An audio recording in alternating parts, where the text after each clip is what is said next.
એ અક્ષરધામથી અવનીમાં જેને વધારી રહ્યા, આપ્યા સુખ અપાર ભક્તજનને દિલે ધરીને.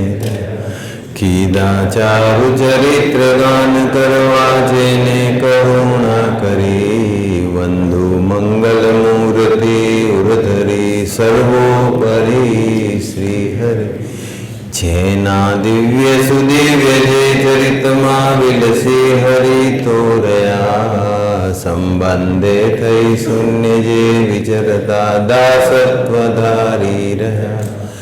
આપે અક્ષર સુખ ભક્તજનને શુહૃદ બની સર્વદા, એવા સ્વામી પ્રબોધ દાસ ગુરુને ભૂલકા સહુ સેવતા.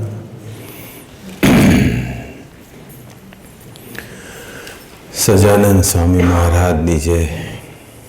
ગુરુ હરિ હરિપ્રસાદ સ્વામીજી મહારાજની જય. પ્રગટ ગુરુ હરિ પ્રબોધ સ્વામીજી મહારાજની જય. હરિ પ્રબોધમ પરિવારની જય જય જય. દાસના દાસ થવાની જય જય જય. ગઈકાલે આપણે ભગવાનનો મહિમા એ વિશે વાત કરી. શરૂઆતમાં આપણે વાત કરી હતી કે મહિમાની અનિવાર્યતા, સમજવાની અનિવાર્યતા ખરેખર છે કે નથી. તો આપણે વચનામતના આધારે બધું સમજ્યા હતા કે આવું જ હોય તો પછી દાખલા તરીકે ખાલી એક એક લીટીમાં ફટાફટ રિપીટ કરું કે અંતરમાં બુંડા ગાંઠ જો આપણને હજુ પજવે છે તો મહિમાની કચાસ.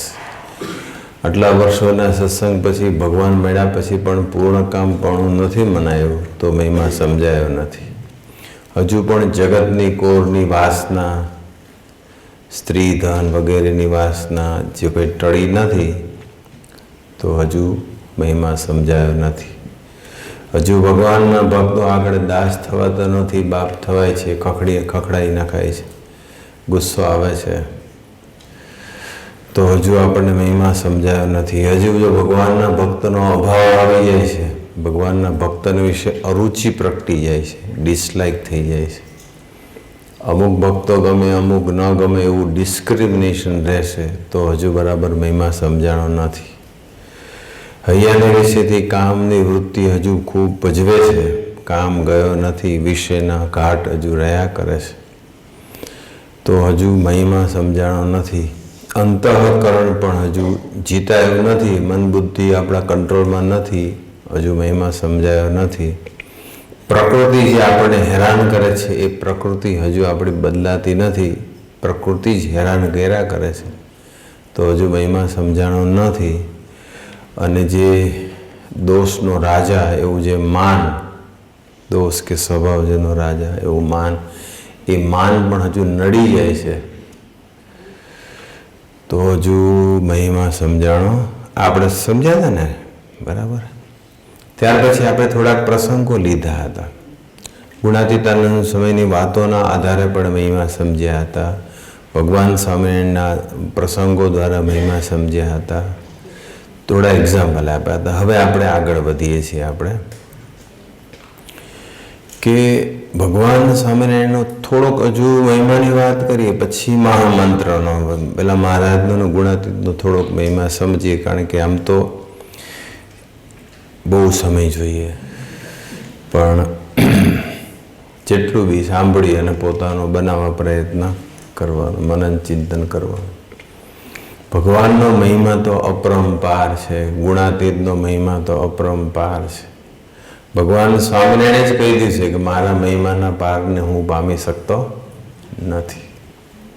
પણ થોડાક પ્રસંગો જે આપણે સાંભળેલા જ છે. મહિમા આપણે છે ને તાજો રાખવો પડે. મહિમાનો પ્રભાવ ઓસરવા નહીં દેવાનો.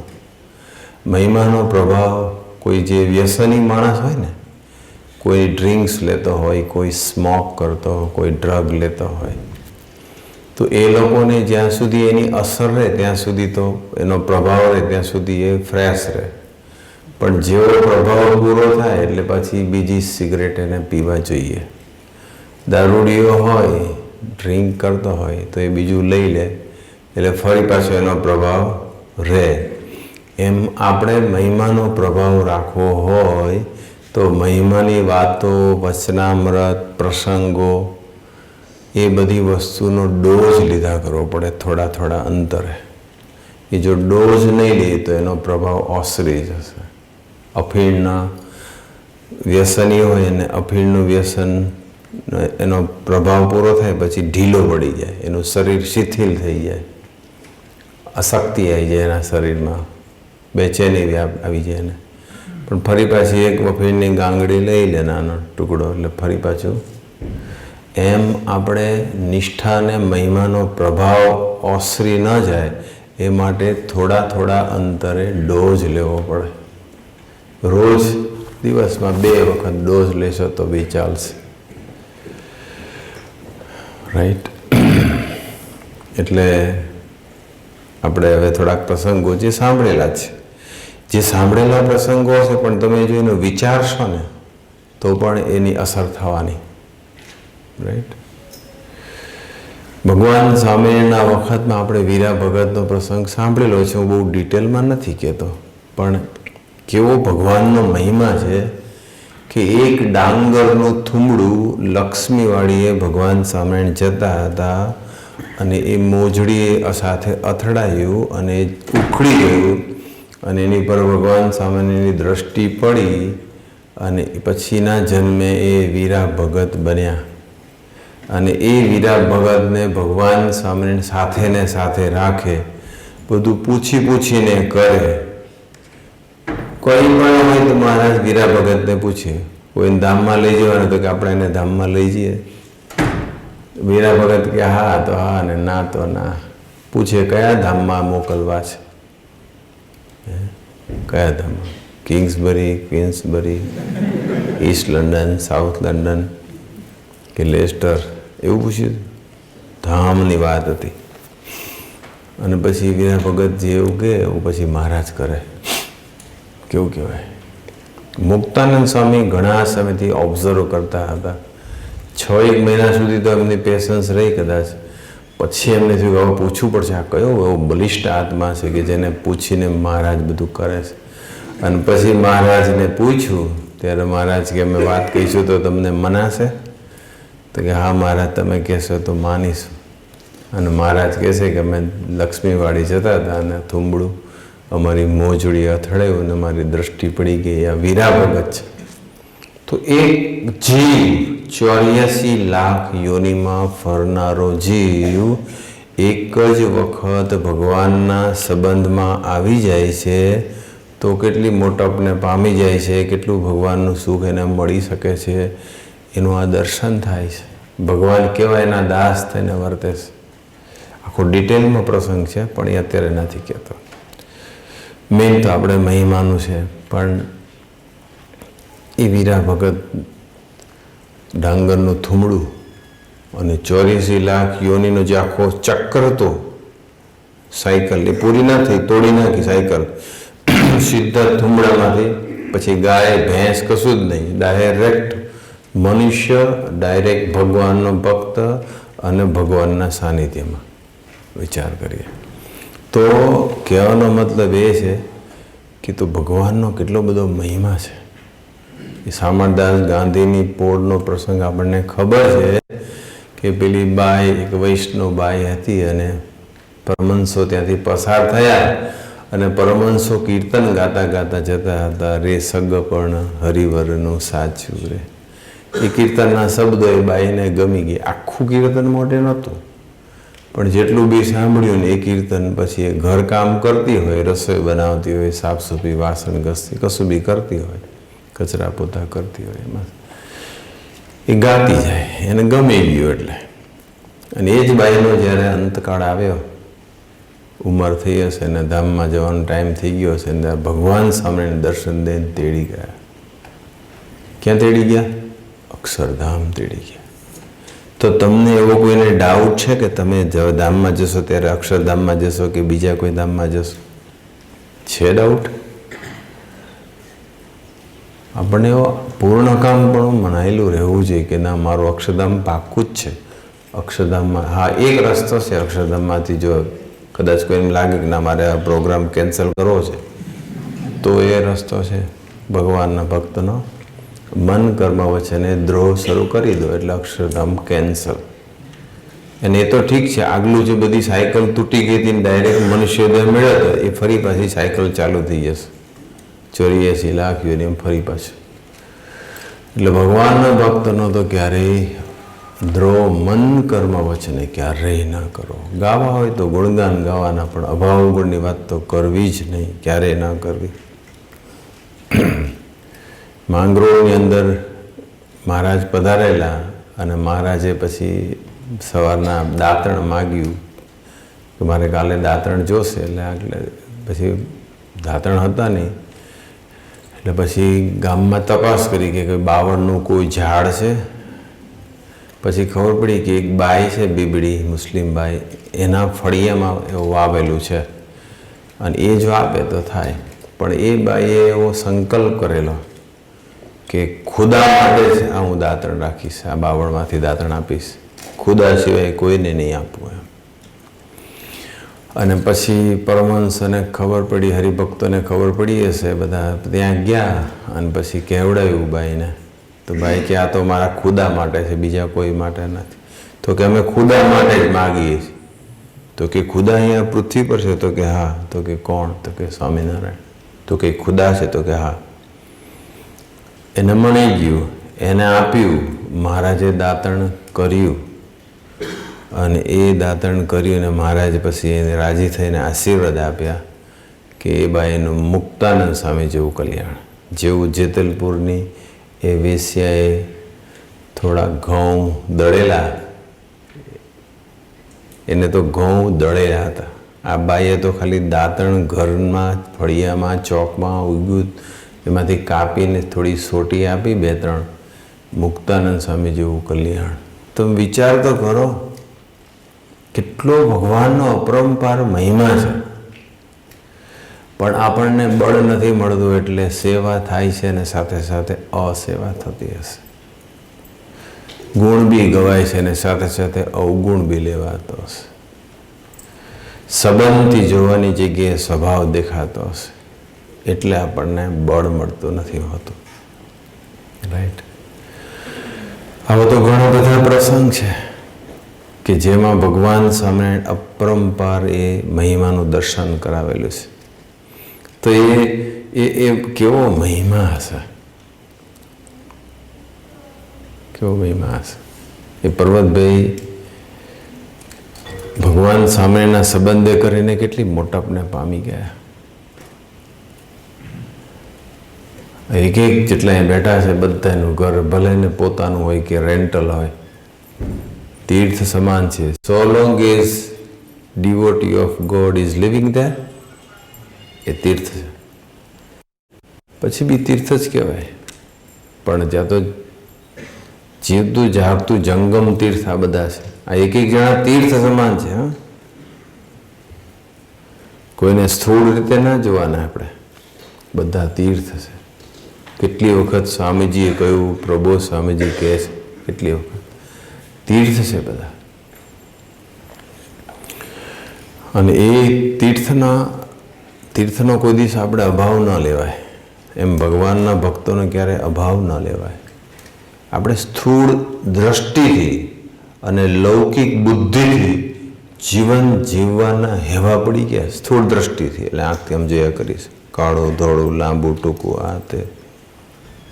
અને લૌકિક બુદ્ધિથી, સ્થૂળ બુદ્ધિથી, એનાથી જ આપણે બધું ફિગર આઉટ કરીએ છીએ, એમાંથી જજમેન્ટ લઈએ છીએ કે આવો છે ને તેવો છે. ભગવાનના ભક્તને બુદ્ધિથી ન જોવાય. આ સત્સંગ બુદ્ધિથી નથી કરવાનો, આ સત્સંગ હૃદયથી કરવાનો છે. પણ જેટલા બુદ્ધિથી જ જીવન જીવે છે, બુદ્ધિથી જ સત્સંગ કરે છે, એ બધાને માર પડશે. હા, બુદ્ધિ પોઝિટિવ થઈ જાય, બુદ્ધિ કુશાગ્ર થઈ જાય, બુદ્ધિ દિવ્ય બની જાય, પછી એ જ બુદ્ધિ એને બહુ જ સ્પીડમાં જર્ની કરાવશે. બુદ્ધિ મહિમાથી ભરપૂર થઈ જાય. અત્યારે આપણી બુદ્ધિમાં માન છે, સાત્વિકતા છે, એને રિપ્લેસ કરી દો મહિમાથી. એટલો બધો મહિમાથી ભરપૂર કરી દો, ઠાસીને મહિમા ભરી દો, એટલો બધો મહિમાત્મક દ્રષ્ટિ થઈ જવી છે આપણી અત્યારે સ્થૂળ દ્રષ્ટિ છે. એટલે એ જ પર્વતભાઈનું કેવું દર્શન કરાયું. આ તો આપણે પ્રસંગો સાંભળીએ ત્યારે ખબર પડે છે. અને બધા જે પ્રસંગો શેર કરીએ છીએ આ 6માંથી કોક એક મૂર્તિએ કહેલા છે, રાઈટ? એટલે એના વચનમાં આપણાથી અવિશ્વાસ લવાય નહીં. 1995ની સાલ શરદ પૂર્ણિમા અમે લોકો ઉદયપુરમાં હતા અને પછી અમે ત્યાંના જેના ઘરે ઉતર્યા હતા, એક સુંદરલાલ દક કરીને, પછી ત્યાં ઉદયપુર એટલે આમ બધું ત્યાં લેક સિટી કહેવાય. લેક્સ બધા બહુ હતા, અત્યારે ઓછા છે, પણ તો એટલે કે લેક ફરવા લઈ ગયા. પછી ત્યાં બોટિંગ કર્યું. પછી એક ગાર્ડન હતું, એ ગાર્ડનમાં બેઠા હતા અને ત્યાં એક સાધકે આ કાગળ લખેલો, એવો મને ખ્યાલ છે. એક્ઝેક્ટ શું લઈ ગયું મને ખબર છે.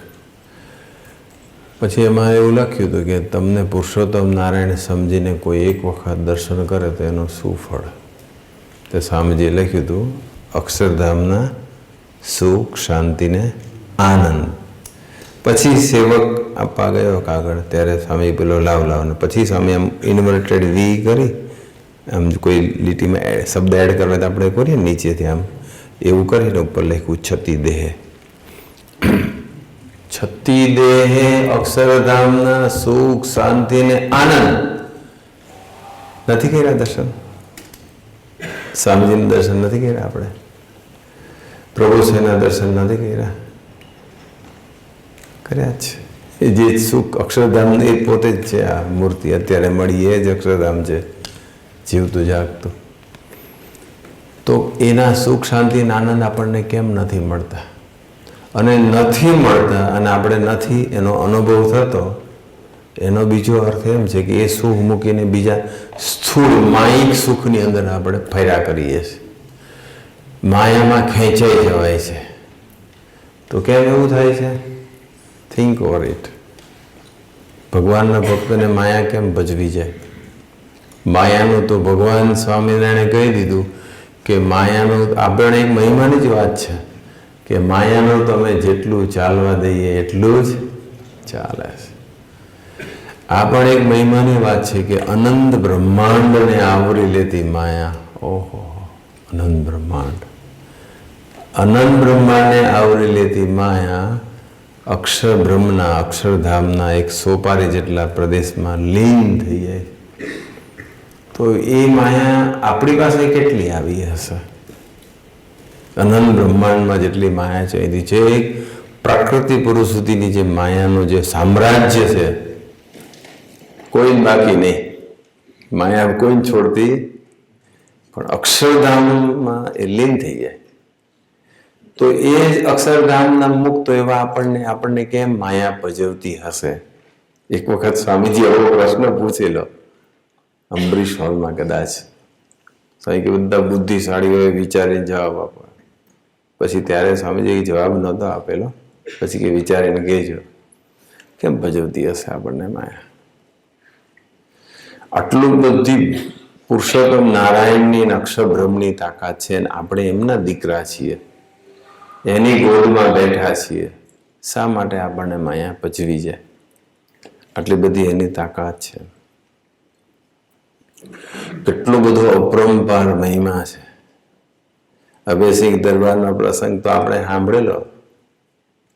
સમુદ્રમાં જેટલા જળ ગણી શકાય, જમીનમાં રજકણ ગણી શકાય, આકાશમાં તારા ગણી શકાય, ના ગણી શકાય, કદાચ ગણી શકાય. પણ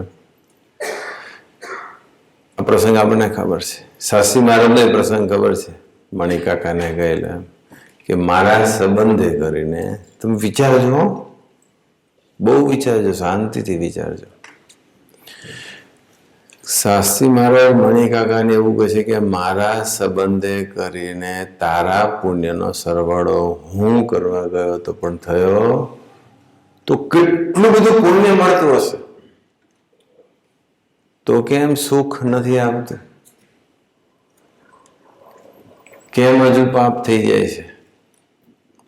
કેમ અહીંયાની વિશે શાંતિ નથી? રાઈટ? વિચારવા જેવું છે, મોટો ટોપિક છે. વિચારજો, પછી મને જે સૂચશે હું કહીશ, એ જે સુજાડશે હું કહીશ. પણ આટલો બધો મહિમા છે, પુરુષોત્તમ નારાયણ ન ગણી શકે એટલે હદ થઈ ગઈ. આપણે એનો સંબંધ થયો છે, આપણે કેટલો બધો આનંદ હોવો જોઈએ. બસ કેટલો બધો આનંદ હોવો જોઈએ કે ઓહો, પુરુષોત્તમ નારાયણે મને ગ્રહણ કર્યા, મૂળ અક્ષર મૂર્તિ ગુણાતીતાનંદ સ્વામી મને ગ્રહણ કર્યા, સ્વામીજીને પ્રભુ સ્વામી મને ગ્રહણ કર્યા. હું કેટલો બધો ભાગ્યશાળી છું. એ બી તમને ખબર છે કે સ્વામીજીને સાથે હું હતો 1997ની સાલ માર્ચ મહિનો, માથેરાન મોહનલાલ એસ મીઠાઈવાલાના દીકરા વિનોદભાઈની રીગલ હોટલમાં પ્રોસ્ટેટનું ઓપરેશન કરાયા પછી આરામ કરવા ગયા. 11 દિવસ ત્યાં રોકાયા હતા. ફોર્ચ્યુનેટલી મને સાથે રહેવાની તક મળી હતી. રોજ સવારે સ્વામીજી યોગા કરવા માટે મને બોલાવે, એટલે હું સ્વામીજી બે જ હોઈએ એવરી સિંગલ ડે. પછી થોડીક વાતો કરે, ગોષ્ઠી કરે. એમાં એક દિવસ ઉપાસનાની વાત નીકળી. બહુ ડિટેલમાં નથી જતો. પહેલાં યોગાની વાત નીકળી, અષ્ટાંગ યોગની વાત નીકળી, ઉપાસનાની વાત નીકળી. ત્યારે એ વાત કરતાં કરતાં મેં સ્વામીને કીધું, સ્વામી અમને અક્ષર પુરુષોત્તમ ઉપાસનાના કિનારે બેસવાનું મળ્યું, અમે કેટલા બધા ભાગ્યશાળી છીએ. એટલે સ્વામીજી બોલ્યા કે આપણે એટલા બધા ભાગ્યશાળી છીએ. કોણ બોલી? હરિપ્રસાદ સ્વામીજી. બુદ્ધિ નહીં લગાડવાની. આપણી બુદ્ધિ કરતા કોટી ગણા. બુદ્ધિના પ્રદાતા એ છે, છતાં એને આપેલી બુદ્ધિની મોટી માની પ્રદાતા નાના ગણી નાખી. આપણે ઘણી વાર આવું થતું હોય છે. ભગવાન હરિપ્રસાદ સ્વામીજીએ પછી કીધું, સ્વામીજીએ કે આપણે એટલા બધા ભાગ્યશાળી છીએ. એટલે તમે સાંભળેલું જ છે. હું શું કહું છું, જેમ બધું અફીણ ને સિગરેટ ને દારૂ એનો જે પ્રભાવ હશે છે, તો ડોઝ એ લોકો લઈ લેતા હોય છે, એમાં આપણે ડોઝ લઈ લેવાનો.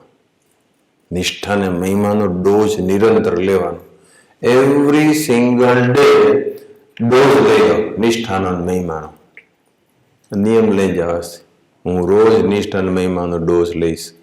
પછી એ સમાગમથી મળે, પ્રવચનોથી મળે, વાતો વચનામતથી મળે, કથા વાર્તાથી મળે, બધી રીતે મળે. અને આપણા વિસ્તારમાં રહેતા હરિભક્તો હોય, અંબરીશો હોય, યુવકો હોય કે જેનામાં આપણા કરતાં વધારે નિષ્ઠા અને મહિમા છે, એનો સમાગમ કરીએ, એની પાસે બેસીએ. જ્યારે જ્યારે મળો ને ત્યારે એકલી સ્થૂળ વાતો નહીં કરતા, થોડી ભગવાનની વાતો કરી લેજો. કોઈના ઘરે બેસવા ગયા, જવું બેસવા, દર્શન કરવા જવું, થોડી ભગવાનની વાતો થવી જોઈએ. એકલી બધું શું લીધું ને આજે તે હું શોપિંગ કર્યું ના તેને એ બધી વાતો ના કરાવે. ક્યારે જીવન પૂરું થઈ જશે ખબર પડશે. કેટલા બધા આપણી વચ્ચેથી નીકળી ગયા છે. નથી નીકળ્યા કે નથી નીકળ્યા? નીકળ્યા. આ જીવન તો છે ને પાણીના પરપોટા જેવું છે. પાણીમાં પરપોટો બને અને આમ દેખાય આપણને કેવો સરસ લાગતો હોય, પણ ક્યારે થઈ જાય ખબર પડે. એવું જીવન છે. આજે મારો છેલ્લો દિવસ છે, એવી એક જાગ્રતતાથી જીવી લેવાનું. કાલે કરીશ એ કશું થાય નહીં. જે વ્યક્તિ કાલ ઉપર છોડશે, પછી એ સ્ટડી હોય કે પછી સાધ્ય વિઝન હોય, કશું બી હોય, કોઈ પણ અગત્યનું કામ હોય, કાલ ઉપર નહીં છોડો, આજે જ કરો. કાલ કરે સો આજ અને આજ કરે સો અબ. કબીરજી એવું કહેલું છે. આળસ નહીં રાખવાની. બળસ આળસ જીવતા માણસની ખબર છે. શું વાત ચાલતી હતી? હે? માથેરાન. સ્વામીજી કે હું લખવા બેસું અત્યારે કે આપણે આટલા ભાગ્યશાળી સેંકડો વર્ષ સુધી લખું ને તો એ અંત ના આવે. સેંકડો વર્ષ સુધી કોણ લખે? તમે હું ના. સ્વામીજી મહારાજ એ પોતે લખે સેંકડો.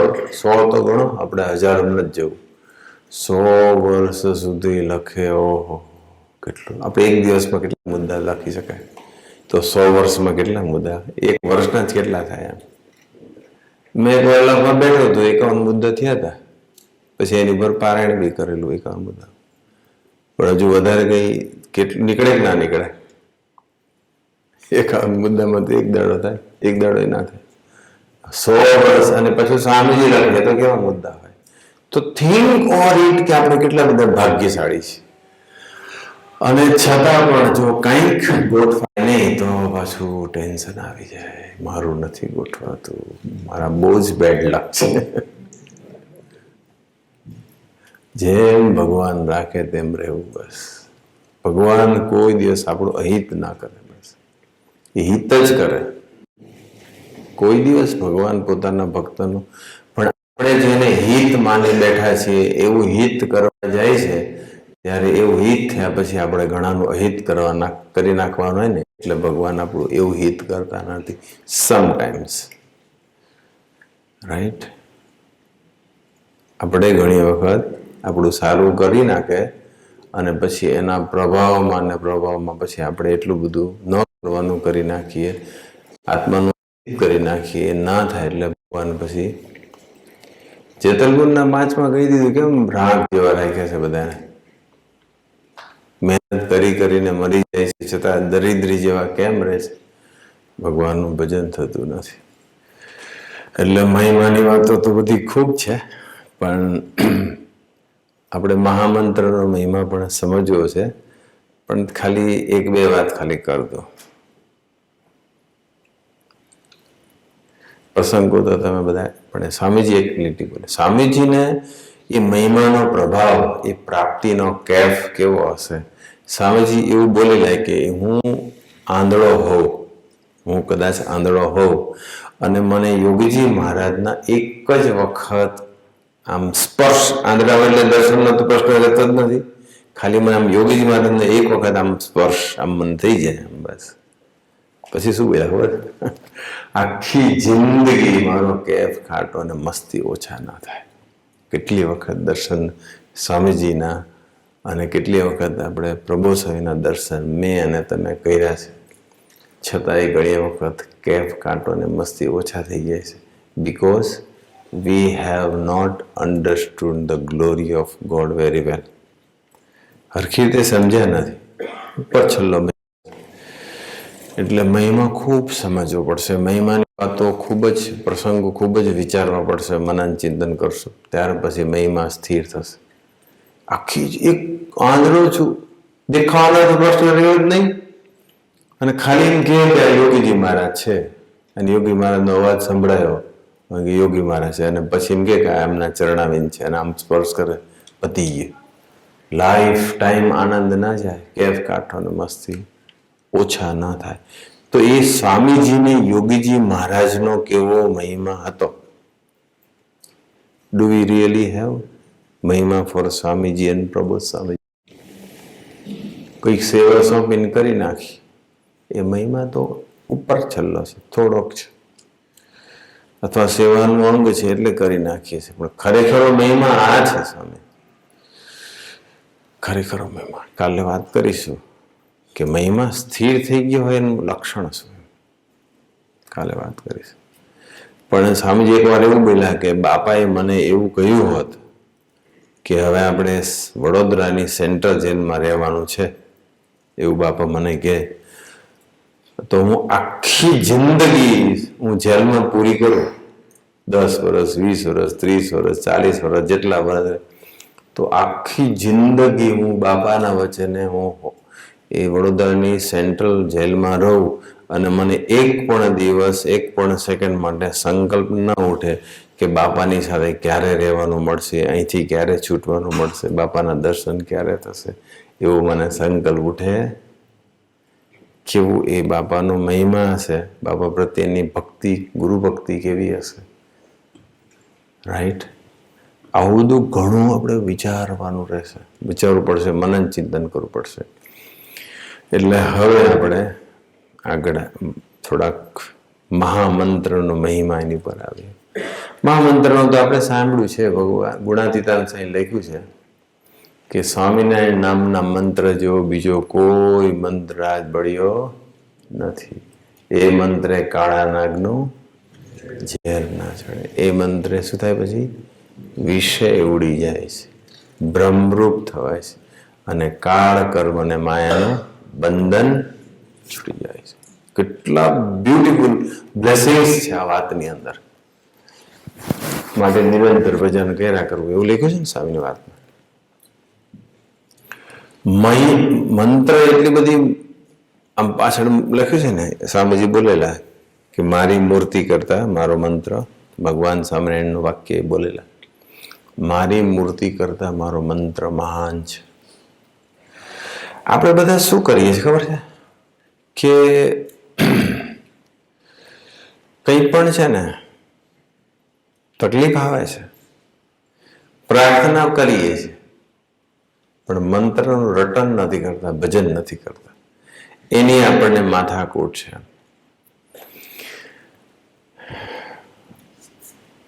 તમને એક વાત કરું કે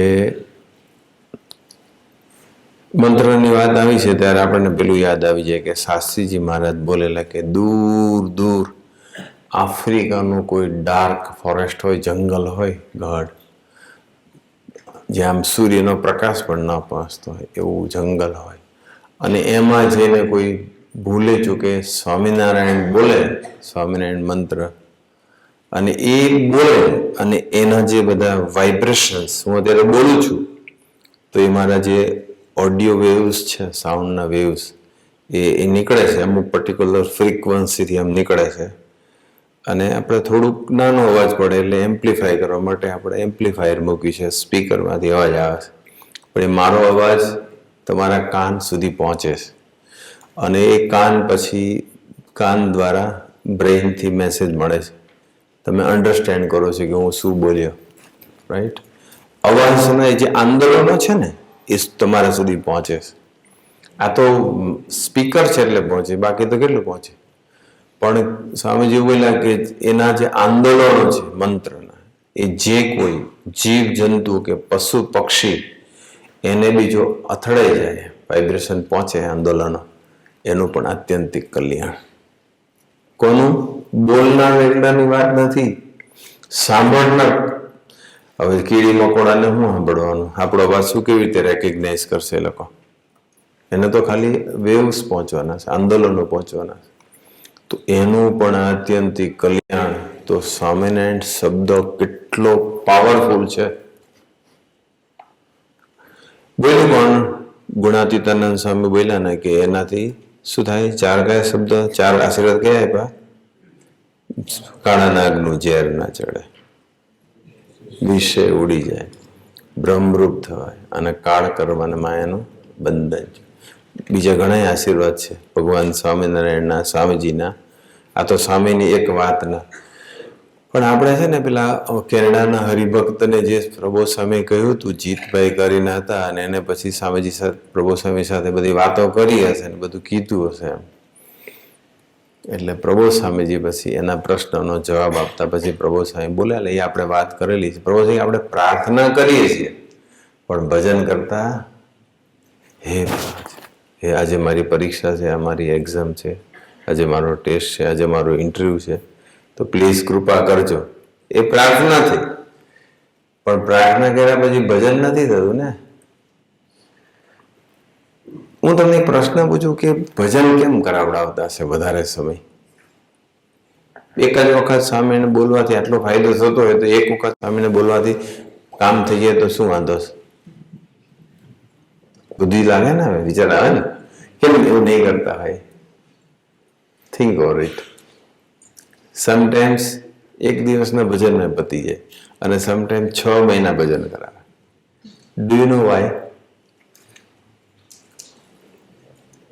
જાણવું પડશે કેમ એવું થતું હશે. આપણી નજર સામે અમુક જણના ધારો ફટાફટ પતી જાય. આજે એક જણનો કેસ, કાલે એક જણે મને ફોન કર્યો, કઈ ગયો હાર્દિક પંચાલ, આ તો જો કરો હાર્દિક, જો આ રહ્યા હતું, આજે એનો પ્રસંગ શેર કર્યો, નેક્સ્ટ ટુ ઇમ્પોસિબલ. પણ એ અત્યારે મને ડિટેલમાં નહીં કહેતો, અને મારે જાણવા પડશે એક્ઝેક્ટ હજુ, કારણ કે ભાવિનભાઈને ખબર છે ને હાર્દિકને ખબર છે. આજે મને એને 2-3 મિનિટ વાત કરી, ઇમ્પોસિબલ જેવો પ્રસંગ છે. પણ એને પ્રબોધને અંબારીને ભજન કર્યું તો બહુ બધાના આવે આવા પ્રસંગો. ફ્યુ 100 પ્રસંગ ખાલી લંડનમાં છે, ફ્યુ 100. આ બધા પૂછો, આ મિતુલભાઈને પૂછો, ભાવિનભાઈ પૂછો, ડૉક્ટરને પૂછો, CMને પૂછો, નયનભાઈને પૂછો, જેટલા કાર્યકર્તા CPને પૂછો, પછી વિશાલભાઈને પૂછો, અંબિકભાઈને પૂછો, બધા જ લીડરને કાર્યકર્તાને પૂછો, 100થી વધારે પ્રસંગો નીકળે. ખાલી છે ને ભજનથી કામ થયા હોય એવા. પણ આપણે હેરા કૃતજ્ઞ ઘણી વખત થઈ જઈએ છીએ. જ્યારે તકલીફ પડે ને ત્યારે ભજન કરીએ અને પછી તકલીફ પૂરી થાય એટલે બસ પછી ના હવે તને અમારે તને વધારે ભેડો નથી આપવો. બહુ આ બધી આવા બધા વિચાર આવવા માંડે આપણને. અને એક વખત ભગવાન બધું જ સાનુકૂળતા કરી આપે છે, કમ્ફર્ટ કરી આપે છે, અને પછી કમ્ફર્ટ ઝોનમાં એવો ગરી જાય છે, એવો ગરી જાય, બહાર જ નહીં આવતો. એને પછી ઘરેથી મંદિર સુધી આવી શકતો નથી. એટલે comfort zone is sometimes very dangerous spiritually, બહુ ડેન્જરસ. એટલે કમ્ફર્ટ ઝોન હંમેશા સારું નહીં. કમ્ફર્ટ ડિસ્કમ્ફર્ટ આવવું જ જોઈએ. પણ એ આધ્યાત્મિક વસ્તુ છે. સ્વામીજી પ્રભુસાઈ એને સમજાયું બધું. પેલું એક્ઝામ્પલ આપે છે પેપર વેઇટ વાળું, કે આપણે ઓફિસમાં ગયા હોય, મેનેજરને અરજી કરી હોય, અરજી લખીને કાગળ મૂક્યો હોય, અને પછી એ જો બધા બહુ કાગળ ભેગા થઈ ગયા હોય ને પંખો ચાલતો હોય ને સમટાઈમ્સ આપણો કાગળ ઉડી ગયો હોય, કંઈક આગો પાછો થઈ ગયો તો અરજી પહોંચે નહીં. પણ એની ઉપર જો પેપર વેઇટ મૂકી દઈએ આપણે તો કાગળ ઉડે નહીં. એમ પ્રાર્થના છે એ અરજી છે, અને ભજન છે પેપર વેઇટ છે. કેટલું સિમ્પલ ભાષામાં સમજાવે, છતાં કોઈ પેપર વેઇટ મૂકવું જ નથી. અરજી કરી જતા રહ્યા બસ. પ્રબોધને શું ભજનની જરૂર છે? તો કેટલું બધું ભજન કરે. રોજ એવીડીમાં 10 થી 11 તો અમે બધા સાથે જ કરીએ. એ સિવાય એમની રીતે બધા રોજ પૂજામાં પણ ભજન કરે, અમારી સાથે બી કરે, ઘણી વખત સાંજે બી કરે, રાત્રે બી કરે. એને કોઈ જરૂર નથી, છતાં પણ એ ભજન કરે છે. હવે આપણે મંત્રના મહિમા ઉપર જઈએ. કેટલા વાગે પૂરું કરવાનું છે મારે? 10:30. થોડાક પ્રસંગ મંત્રનું, સ્વામિનારાયણ મંત્રનું રટન કરીએ, ભજન કરીએ ને આપણે, તો એ ભજન જ્યાં આપણું ભજન હોય ને ત્યાં ભગવાન હાજર હોય. Where there is mantra, there is Maharaj. Where there is bhajan, there is Maharaj. કેટલા પ્રસંગો છે, થોડાક કહું, 5-7 પ્રસંગો, નાના. ગુણાતીતાનંદ સ્વામીનો પ્રસંગ ખબર છે કે વંથલીમાં જે કલ્યાણભાઈ હતા, અને એ કલ્યાણભાઈને કંઈક કાગળ મોકલવાનો હતો, એટલે જુનાગઢથી રામદાસભાઈને કીધું કે તમે આ કાગળ આપી આવો. એટલે રામદાસભાઈ પછી એ કાગળ લઈને જાય છે. ત્યારે ગુણાતીતાનંદ સ્વામી કહે છે પણ કે જ્યારે તમે જાઓ ત્યારે ભજન કરતા કરતા જજો, ક્યાંય વચ્ચે આડું ઉડું જોશો નહીં, ભજન કરતા કરતા જજો. અને જ્યારે આવી રીતે રામદાસભાઈ ભજન કરતા કરતા જાય છે તો થ્રુઆઉટ જુનાગઢથી વંથલીના વચ્ચેના જેટલા એરિયામાં ત્યાં બધે જ મહારાજની મૂર્તિના દર્શન થાય છે. પ્રસંગ છે, સ્વામીની વાતમાં એ લખેલો છે. તો ભજન જ્યાં કરીએ ને ત્યાં ભગવાન છે જ. વેર ધેર ઇઝ મંત્ર ધેર ઇઝ મહારાજ.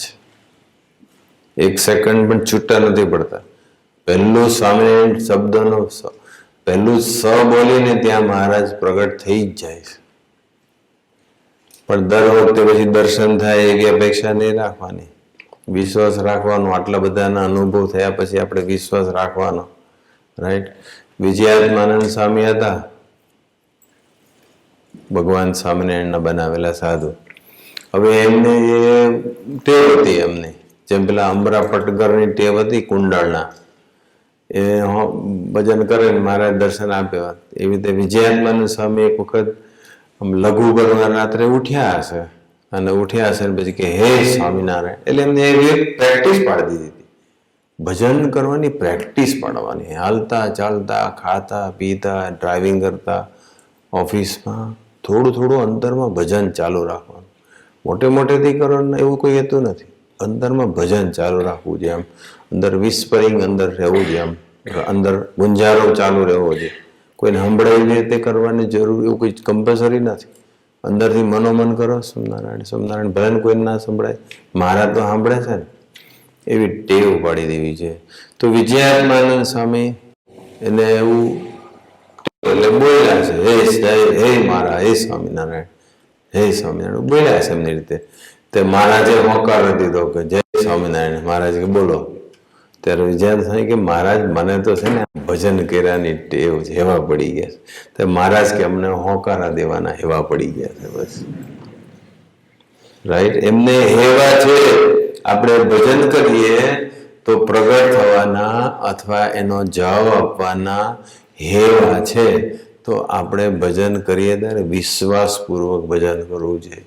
ઘણા બધા ભજન કરે છે અને રિઝલ્ટ નથી મળતું. એનું one of the main reason અવિશ્વાસ. મહારાજની ગુણાતીતની વાણીમાં આપણે અવિશ્વાસ નહીં રાખવાનો, વિશ્વાસ કરવાનો. વિશ્વાસપૂર્વક ભજન કરીએ તો ભગવાન સાંભળે. સ્વામીજીનો એક પ્રસંગ છે. સ્વામીજી એક વખત જ્યારે જૂના નિદેશમાં રહેતા હતા અને ત્યાં થાળ લેતા હતા સારા બાપાવાળી રૂમમાં, આનંદ વિહારી સ્વામી પીરસતા હોય, એ રસોઈ હજુ આવવાની હતી, થાળી ગોઠવાઈ ગઈ હતી, સ્વામીજી બેસી ગયા અને પછી હજુ રસોઈ આવે સામે બેઠા હતા તો સ્વામીજી આમ એમની સ્ટાઇલ પ્રમાણે આમ થાળીમાં આમ ટક ટક ટક કરતા, થાળી પર આંગળીયા થાળે, એવું ઘણી વાર સ્વામીજી કરતા આપણે જોયા હશે. તો એવું કર્યું ને, એમાં એક હરિભગત છે ને દેરીએ પ્રદિક્ષના કરતા કરતા મોટેથી ભજન કરતા હતા. એટલે પછી પવિત્રભાઈને પૂછ્યું કે શેનો અવાજ આવે છે? ત્યારે પવિત્રભાઈ કીધું કે એક હરિભગત છે વડોદરાના, અને અહીંયા દેરીએ પ્રદિક્ષના રોજ આ ટાઈમે કરવા આવે છે બપોરે, અને પ્રદિક્ષના કરતા કરતા મોટેથી ભજન કરે છે. એટલે સ્વામીજી બહુ રાજી છે ભજન. તમે જોજો, ભજનની વાત આવે ને ત્યાં સ્વામીજી રાજી, અને ભજનની વાત આવે ને ત્યાં પ્રભુ સ્વામી રાજી. પણ ભજન કરનારા ભજન કરવામાં રાજી નથી. માથાકૂટ. ભજનની ટેવ પાડી દેવાની. મંત્ર એટલો બધો મહાન છે. સ્વામિનારાયણ શબ્દ બોલો એટલે કાળ ભાગે, કર્મ ભાગે, માયા ભાગે, બધું ભાગે. જે આપણે પજવે છે એ વસ્તુ ભાગે. મંત્રનું રટન હોય ને ત્યાં કોઈની તાકાત નથી. પછી સ્વામીજી એક લીટી સરસ બોલ્યા. પછી 2-5 સેકન્ડ પછી પવિત્રભાઈને સામે જોઈને કે પવિત્રભાઈ કે ધરતીના પટાંગણ ઉપર અક્ષર પુરુષોત્તમ ઉપાસનાનો કોઈ પણ સેવક જ્યારે ધૂન કરતો હોય ને ત્યારે મને પહોંચે. હો કે આવું બોલ્યા, મને પહોંચે. આપણું ભજન પહોંચે જ છે. આપણે ભજન કરીએ. પ્રભુ સ્વામી પેલા હાર્દિક પ્રભુ સ્વામીની પેલી બાજુ સિદ્ધિ ના આવે કે હવે તમારું કેન્સલ જ છે, you have to leave this country, તમારું કશું ગોઠવાયું નથી. અને ત્યાં પછી પ્રભુ સ્વામીની મૂર્તિ આમે જઈને પાછી પ્રાર્થના કરી, પ્રભુ સ્વામી પ્લીઝ ગોઠવી દો પછી સ્વામિનારાયણ. અને અશક્ય વાળો પ્રસંગ શક્ય બની ગયો. ભજન ભગવાનને પછી એવરી ટાઈમ પ્રગટ થાય ને પછી દર્શન આપે તો આપણને એવી ટેવ પડી જાય ચાલો બહુ થયું, આજે થોડી વાર દર્શન કરી લઈએ ઘરે બેઠા. એવો બહુ ભીડ નહીં આપવાનો, પણ વિશ્વાસ રાખવાનો કે હું જે ભજન કરું છું એ ભજન. એક વખત સ્વામીજી વર્ષો પહેલા દક્ષા મંદિરમાં હતા, ત્યાં સતુ પપ્પા હતા, અને સ્વામીજી છે ને આમ કોઈક વિચારમાં જતા રહ્યા. સિમિલર પ્રસંગ છે, પણ હું એટલું જ કહેવા માંગુ છું, ભજન કરીએ તો ભગવાનને પહોંચે છે. આપણું ભજન ભગવાન સાંભળે છે, આપણી પ્રાર્થના સાંભળે. From the bottom of the heart ભજન થવું જોઈએ. એક વિશ્વાસપૂર્વક ભજન થવું જોઈએ. રાઈટ. પછી શું થયું કે સ્વામીજી આમ 10-15 મિનિટ વિચારમાં હતા, અને પછી સતુ પપ્પા દર્શન કર્યા કરે કે સ્વામીજી કશું કંઈક વિચારમાં છે. પછી એમને પૂછ્યું કે સ્વામીજી તમે શું વિચારમાં છો? ત્યારે જે સ્વામીજી જવાબ આપે છે, સ્વામીજી એવો જવાબ આપે, સ્વામીજી કે અમને પણ એવું તાન હોય કે કોઈ ભક્ત અમને પોકારે, સંભાળે તો અમે એની સેવા ભક્તિમાં પહોંચી જઈએ, કે હું રાહ જોઈને બેઠો હોઉં. કે એમને એવું તાન છે. મોટા પુરુષને કેવું તાન હોય છે કે મને કોઈ સંભાળે તો હું પહોંચી જાઉં. કૃષ્ણ ભગવાનને બહુ તાન હતું કે હું દ્રૌપદીની રક્ષામાં પહોંચી જાઉં. રૂક્ષ્મણીને કહ્યું બી ખરું. He was 100% aware of that situation, પણ એ ન ગયા, તાન હતું. અને ભગવાનને છે ને એક બહુ જ એટલી બધી અંદર તીવ્ર ઈચ્છા છે, એટલી બધી ઈચ્છા છે કે તમે બધું બળ છોડો અને મારું બળ ધારણ કરો. પણ જીવને બિચારાને આટલા વર્ષો પછી પણ હજુ ભગવાનનું બળ લેવાનું અને પોતાનું બળ છોડવાનો ખ્યાલ આવતો હતો. પોતાના જ બળે જીવન જીવીએ છીએ આપણે હજુ બી, બુદ્ધિના બળે, લક્ષ્મીના બળે, સંબંધોના બળે, પોલિટિશિયનોના બળે, કોકના કોક લોયરના બળે, સોલિસિટરના બળે. એનાથી જ પ્રોબ્લેમ સોલ્વ કરવાનો. પહેલું ભજન કરો, પછી ભગવાન જે પ્રેરણા કરે કરજો. ભગવાન એમ કે હા જાઓ આની પાસે, હિરેનભાઈ પાસે જાઓ, ફલાણા પાસે જાઓ, આને મળો, ભાઈને મળો, સીએમને મળો, આને નયનબેન મળો, જયેશબેન મળો, રેખાબેન મળો, જે નામ આપે તે પહેલા પણ પહેરવાનું એની પાસે જાઓ. તાન હોય છે એમને કે મને પુકાર. અને જેવું દ્રૌપદી કૃષ્ણ પરમાત્માને સંભાળ્યા, તાત્કાલિક પહોંચી ગયા, બધી વ્યવસ્થા કરી દીધી. સાડીનો તાકોય મળી ગયો, રેમન્ડનો રિલાયન્સનો ખબર નહીં પણ મળી ગયો, બળ બી મળી ગયું. એનું ભજન કરીશું તો આપે જ. ભગવાન તો રાહ જોઈને જ બેઠા હોય છે. ટેવ પાડો, પ્રસંગ બને ત્યારે ભજનનું બળ લેવાનું બસ. ટેવ પાડો તો બીજું બધું પછી કરો, પહેલું ભજન કરો. પણ આપણે એક દાડો ભજન કરીએ, 2 દાડો ભજન કરીએ, રિઝલ્ટ ના આવે તો કહો છોડો. તો પાછો પ્રશ્ન આવે કે હારું ભજન કેમ વધારે કરાવડાવતા હશે? એનું બી કારણ છે. એ તમે વિચારી મને કાલ કહેજો, જેને વિચાર આવે. થોડું બ્રેઇન ચલાવજો, વિચાર કરજો કે વગર વાર કેમ લગાડતા હશે. બહુ જાજી તો નથી લગાડતા કે 5-5 10 ભજન નહીં કરાવડાવતા, પણ કોઈને અમુક દિવસો કરાવે, કોઈને કદાચ અમુક મહિના કરાવડાવે, ભજન કરાવડાવે. પણ કેમ એવું? એટલે મંત્રનો આટલી બધી તાકાત છે, એટલો બધો મંત્ર બળ્યો છે. એક વખત પેલા મુનિભાઈ છે ને હરિધામમાં ટેલિફોન ઓફિસમાં એ સેવા કરતા હતા, અને એમની નાઇટની ડ્યુટી હતી રાત્રે. એટલે રાત્રે બધા પરદેશથી ફોન આવે, તે વખતે મોબાઈલ નહોતા, એટલે બધા ફોન આવે તો ફોન રિસીવ કરવાના, જેનો ફોન આવે એને પાછું લાઈનમાં જોડી આપવાનું, કનેક્ટ કરી દેવાનું. એટલે પછી આખી રાત તો ફોન ના આવતા હોય, પણ જાગવું પડે, ગમે ત્યારે ફોન આવે. પછી સ્વામીજી એક વખત છે ને ફરતા ફરતા ત્યાં આવી ગયા મુનિભાઈની ઓફિસે. મુનિભાઈ ત્યાં સેવામાં હતા. એટલે સ્વામીજી અંદર બેઠા, રાજી થાય ને, બધા ડિપાર્ટમેન્ટમાં આવે. પછી મુનિભાઈને સ્વામીજીએ પ્રશ્ન પૂછ્યો કે તમે બેસો છો આખી રાત, તો ભજન કરો છો કે નથી કરતા? એટલે મુનિભાઈ કીધું સ્વામી હું રોજ 45 મિનિટ ભજન કરું છું. એને ખુલ્લા દિલે સ્વામીજીએ કીધું હું 45 મિનિટ કરું. સ્વામી કે ખૂબ સરસ. પછી સ્વામીજી એક સરસ વાત કરે છે. આજનો આપણો ટોપિક છે મહામંત્રનો મહિમા, રાઈટ? મંત્ર કેટલો બધો પાવરફુલ છે.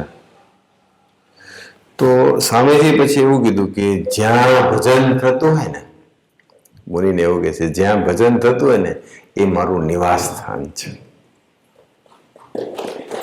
પછી સ્વામીજી બધું આગળ વાત કરતા, પછી કે કોઈ ડિપાર્ટમેન્ટ હોય કે કોઈ અમરીશનું ઘર હોય કે કોઈ સાધકનું હૃદય હોય, જ્યાં બી ભજન થતું હોય ને એ મારું નિવાસ સ્થાન છે. બધું જ ક્લિયર કરી દીધું. મંદિરનું કોઈ ડિપાર્ટમેન્ટ હોય એટલે કે મંદિરમાં કોઈ ભજન કરતું હોય, અમરીશનું કોઈ ઘર હોય અથવા કોઈ સાધકનું હૃદય હોય, પણ એ જો ભજન કરતા હોય તો એ મારા માટે જ્યાં ભજન થતું એ મારું નિવાસ સ્થાન છે. અને આપણે રહીએ ક્યાં? આપણા નિવાસ સ્થાનમાં રહીએ ને, તો ભગવાન ક્યાં રહે? ભજન થતું હોય ત્યાં. મીન્સ કે ભજન થતું હોય ને ત્યાં ભગવાન પહોંચી જાય. જેવું ભજન કરીએ એટલે ભગવાન પ્રગટ. ભગવાનને મેસેજ નહીં કરવો પડે વોટ્સએપ પર મેં ભજન ચાલુ કર્યું છે, જે નોંધ કરી લેજો, પછી ટાઈમ ફ્રી થાવ એટલે આવો પાછા.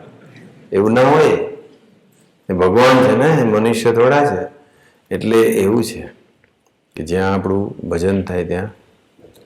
એવો મહારાજનો પ્રસંગ છે. એક વખત મહારાજ અક્ષરવડીમાં બિરાજમાન હતા અને પછી મહારાજ ઢોલિયા પર બેઠા હતા અને મૂળજી બ્રહ્મચારી સેવામાં હતા. એટલે મૂળજી બ્રહ્મચારી કીધું કે મૂળજી બ્રહ્મચારી, આ મારો ઢોલિયો તણાય છે, કંઈક કરો કે. ઢોલિયો તણાય, ઢોલિયો એટલે એનો બેડ, એ તણાય છે એટલે આમ ખેંચાય છે કે ફિઝિકલી એવું બોલ્યા. એટલે મૂળજી બ્રહ્મચારી ખાસ એવું કશું સમજી શક્યા નહીં. એને કીધું કે ના મારા ઢોલિયો તો ત્યાં ત્યાં જ છે કે. મહારાજ કે ના ના, મારો ઢોલિયો તણાય છે. એટલે મહારાજ શું કહેવા માંગતા હતા એ મૂળજી બ્રહ્મચારીને કશી ખબર પડી નહીં. એમણે તો હજુ ફિઝિકલી જોયું કે ઢોલિયો તો ત્યાંનો ત્યાં જ છે અને મહારાજ કહે છે તણાય છે, તણાય છે.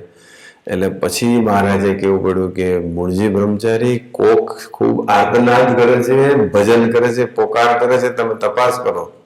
અને પછી ત્યાંથી મૂળજી બ્રહ્મચારી બહાર ગયા અને પછી જે બધા સંતોના ઉતારા ત્યાં, એમાં એક પરમહંસ પથારીમાં બેઠા બેઠા મહારાજને આર્તનાદ કરતા હતા, ભજન કરતા હતા. એટલે મહારાજ કે હું ત્યાં આમ ખેંચાતો હતો, જ્યાં ભજન થાય ને ત્યાં હું ખેંચાવું. ઢોલિયો નહોતો તણાતો, મહારાજ તણાતા હતા ટૂંકમાં. પછી એમને સમાચાર ભાઈ કે હા મહારાજ, આ પરમહંસ અહીંયા ખૂબ દિલથી તમારું ભજન કરે છે. એટલે મહારાજ કે બસ એટલા માટે એમને આવું થતું હતું. જ્યાં ભજન હોય ને ત્યાં મહારાજ હોય જ, અથવા જ્યાં ભજન હોય ત્યાં મહારાજ પ્રગટી જાય છે, અથવા જ્યાં ભજન હોય ત્યાં મહારાજ પહોંચી જાય છે. આપણે ભજન કરવું પડે. એટલે અમદાવાદની અંદર ગાંધીનગરમાં એક ભરતસિંહ છે, ભરતસિંહ ચાવડા કાર્યકર્તા છે.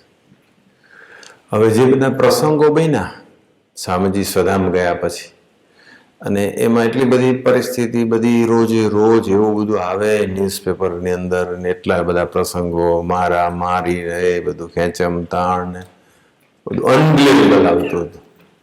8.5 મહિના પ્રોગ્રામ જોરદાર ચાલ્યા. આ બધા ત્યાં હતા.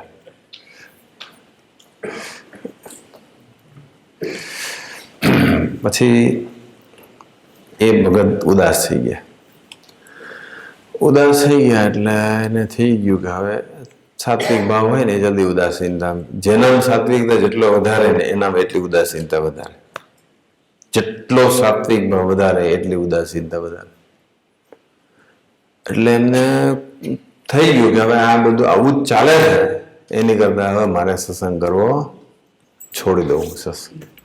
અને હી ડિસાઇડેડ કે આજે છેલ્લો દિવસ, આજે હું છેલ્લું ભજન કરી લઉં છું અને હું હવે સત્સંગ છોડી દઈશ. અને મારા ઘરમાં જેટલી ઠાકોરજીની મૂર્તિ છે એ કોઈ હરિભગતને હું આપી દઈશ.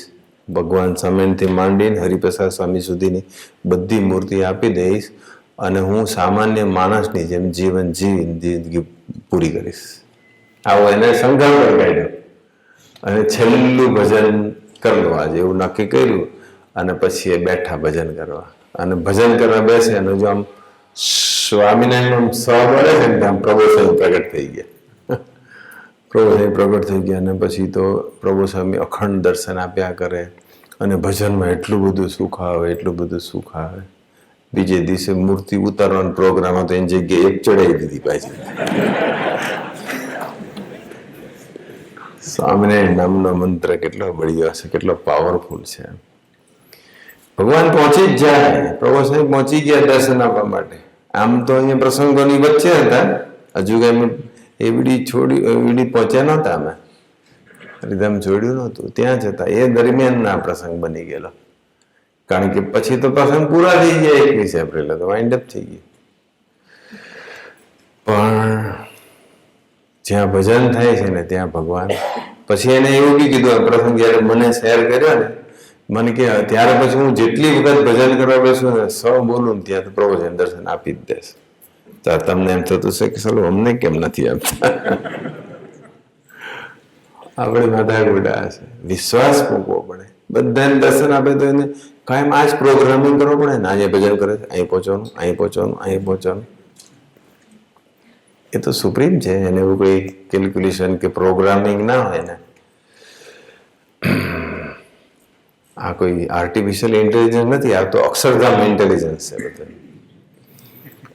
પણ જ્યાં આપણું ભજન થાય ને ત્યાં ભગવાન પહોંચી જાય.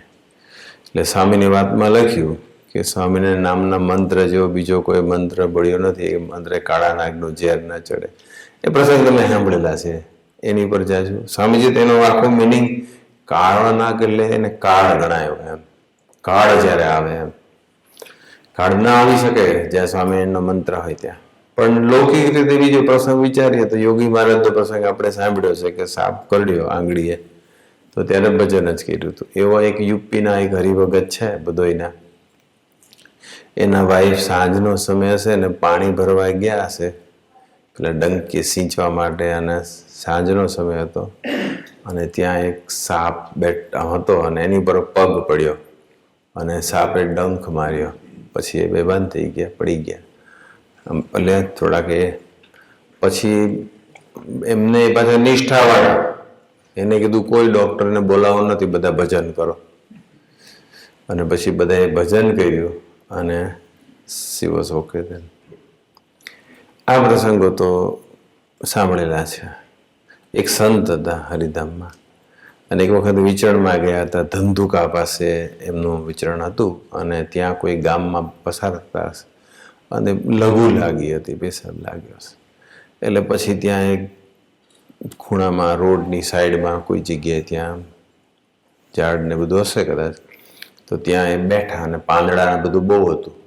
તો પાંદડાની નીચે એક સાપ હતો અને જ્યાં બેઠા ત્યાં સાપ એકદમ જ આવી ગયો, એટેક કર્યો અને એ બેઠા હજુ અને હાથમાં વીંટળી ગયો આખો. આમ સાપ ફટાફટ વીંટળી ગયો અને આમ ફેણ માંડે. લઘુ ચાલુ રહ્યું, બંધ થઈ ગયું, ભગવાન જાણે. પણ સાપ એવો એટલે ગભરાવા માંડે, ધ્રુજો લઈ ગયા. અને પછી તો શું ચાલુ કર્યું? સંત હતા એટલે એને ભજન શરૂ કરી દીધું, સ્વામિનારાયણ સ્વામિનારાયણ સ્વામિનારાયણ. એટલે પછી તો પેલો સાપ હતો એને પછી આમ ડંખ મારવા જાય, આમ આમ કરવી ખરાબ, બાઇટ કરવા જાય, પણ એને ટચ ના થઈ શકે સ્કીનને. એના મોઢામાંથી ફીણ નીકળી ગયું, સાપના મોઢામાંથી ફીણ જેવું બધું બહાર આવ્યું. મીન્સ કે કદાચ પોઈઝન, પણ એમની જે સ્કીન છે ને એને ઇન્જેક્ટ કરીને અંદર ના જઈ શક્યું, ઉપર જ બધું રહ્યું, કશું થયું નહીં, બચી ગયા. પણ ભજન કરે તો કાળા નાગનું ઝેર. સ્વામીજીને જ્યારે આ પ્રસંગ કહ્યો ને કે સ્વામી આવું થયું હતું, એ સંતે જ કહ્યો. પછી એમના લીડરે કહ્યો, ત્યારે સ્વામીજી એવું કીધું કે કાળ આવ્યો હતો, પણ ભજનથી કાળની શક્તિ કામ ના લાગી. ભજન કર્યું તો ભજન હોય તો કાળ, કર્મ ને માયા બધા જ એનો પ્રભાવ છોડી દે, એની તાકાત છોડી દે. વિષય ઉડી જાય. એવું બી લખ્યું છે ને. પેલું શું હતું? કાળા નાગનું ઝેર ના ચડે. 10 વાગ્યા છે, આપણે 10:30 પૂરું કરી દઈશું ફોર શ્યોર. એમાં હજુ 3 મુદ્દા બાકી છે. પેલો મુદ્દો થઈ ગયો, શોર્ટમાં બતાવ્યો. બીજો મુદ્દો કયો છે?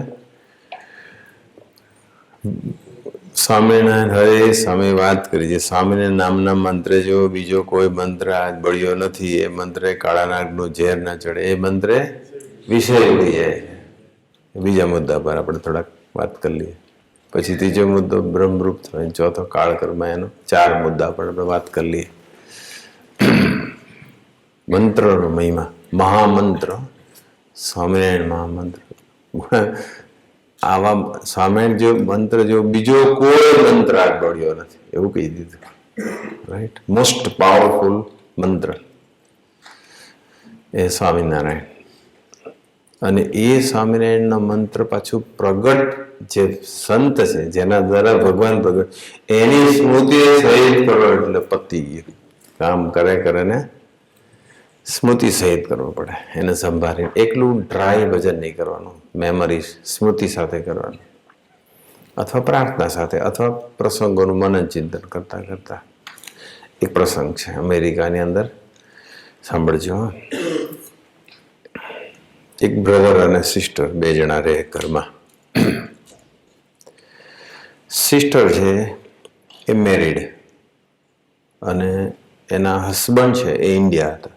સંજોગોના દિન હજુ નહોતા આવ્યા અથવા ગયા હશે, જે હશે તે વિઝાની ઇસ્યુ લઈને નહીં આવી શક્યા હોય, પણ એ ઇન્ડિયા હતા. અને ભાઈ બહેન બધા એક ઘરમાં રહેતા હતા. પછી ઘરમાં બીજો એક સત્સંગી દીકરો, આ બેન પછી સત્સંગમાં આવ્યા હશે, બીજો એક સત્સંગી દીકરો એ ઘરમાં રહેવા આવ્યો હોય ને. મલ્ટિપલ રૂમ હોય, શેરિંગમાં રહેતા હોય, એટલે એ રૂમ હશે એટલે એને ભાડે આપી હશે કે તું અહીં રહે. સત્સંગીનો દીકરો હતો, આવે. એ દીકરો મેરિડ, પણ એના વાઈફ ને લોકો ઇન્ડિયા હતા. પેલા બેન મેરિડ, એના હસબન્ડ ઇન્ડિયા. આ સત્સંગી દીકરો આવ્યો એ મેરિડ, એની વાઈફ ઇન્ડિયા. એટલે એ સત્સંગી દીકરો, પેલા બેન અને એનો ભાઈ આટલા ઘરમાં રહેતા હતા. હવે બન્યું એવું કે એક દિવસ કંપનીના કામે એ પેલા જે બેન હતા મેરિડ, એનો બ્રધર છે કંપનીના કામે બહાર ગયો હતો 1-2-3 દિવસ માટે, પણ આઉટ ઓફ સ્ટેશન હતો. અને એક સમય એવો આવ્યો કે પેલા બેન પોતાના રૂમમાં એકલા હતા અને પેલો જે સત્સંગી દીકરો હતો એ એના રૂમમાં, બંને યુવાન અને બંને એકલા હતા. મંત્રથી વિષય ઉડી જાય, પણ મંત્રનું ભજનનું બળ લેવું પડે, અને ભજનનું બળ ન લઈએ તો ફેલ થઈ જવાય. કંટ્રોલ જતો રહે, આપણો મન પરનો કંટ્રોલ જતો રહે, ઇન્દ્રિયો પરનો કંટ્રોલ જતો રહે. હવે બન્યું એવું કે પેલા બેનનું મન થોડું વિહવળ થવા લાગ્યું, એને બધી અંદરથી બેડ ડિઝાયર બધી આવવા માંડી. એટલે પછી તો એ પેલો જે દીકરો હતો, સત્સંગી ભાઈ હતા, એના રૂમમાં ગયા. એટલે પેલા સત્સંગી તો વ્યવસ્થિત સત્સંગ કરતો હતો. એટલે એને પૂછ્યું કે કેમ તમે અત્યારે રૂમમાં આવ્યા? એમ તો કે હું એકલી હતી અને તમે એકલા છો, તો આપણે એન્જોય કરીએ. એવું એમને ડાયરેક્ટ આવી રીતે કહી દીધું, સ્ટ્રેટ ફોરવર્ડ જ. એટલે પેલા એ પછી કીધું કે જો હું સત્સંગી છું, તમે પણ હવે સત્સંગ કરો છો, એટલે આપણે સત્સંગી ભાઈ બહેન કહેવાઈએ. આપણે આવું કરીએ એમ સ્વામીજીને ના ગમે, ઠાકોરજીને ના ગમે. એટલે પછી એને એવું કીધું પછી કે મારું પણ ફેમિલી છે, તમારું બી ફેમિલી છે, મારું ફેમિલી પણ ઇન્ડિયા છે, તમારું ફેમિલી. એટલે પછી પેલે બેન કે હા હું એટલે જ કહું છું, તમારે નથી ને મારે નથી, તો આપણે બે છીએ ને. એવી રીતે બધું એકદમ વિકાર હૈયામાં ઉત્પન્ન થયો અને પછી બધી વાત કરી. પછી એલા સત્સંગે થયું કે હવે શું કરીએ, પણ એક કામ કરીએ, આપણે પહેલાં આપણે ભજન કરી લઈએ બસ. અને ભજન કર્યા પછી સ્વામીજી તમને ને મને જે પ્રેરણા કરશે એમ કરીશ. પણ સી ડઝનનો એટલી બધી કે નિષ્ઠા એના જીવમાં નહીં હોય. એટલે પછી 2 જણા ભજન કરવા બેઠા. ભજન કર્યું પછી એમને આખું વિષયના જે રસ અને રાગ હતા એ 2ના ઓસરી ગયા. પહેલાના તો હતા જ નહીં, પેલા બેનને જે હતા એ બધા ઓસરી ગયા. અને ભજન કરીને પછી જ્યારે બેઠા ને પછી તો ખાસું ભજન કર્યું હશે, પણ ભજન કર્યા પછી એ બેન સીધા જ રડવા લાગ્યા.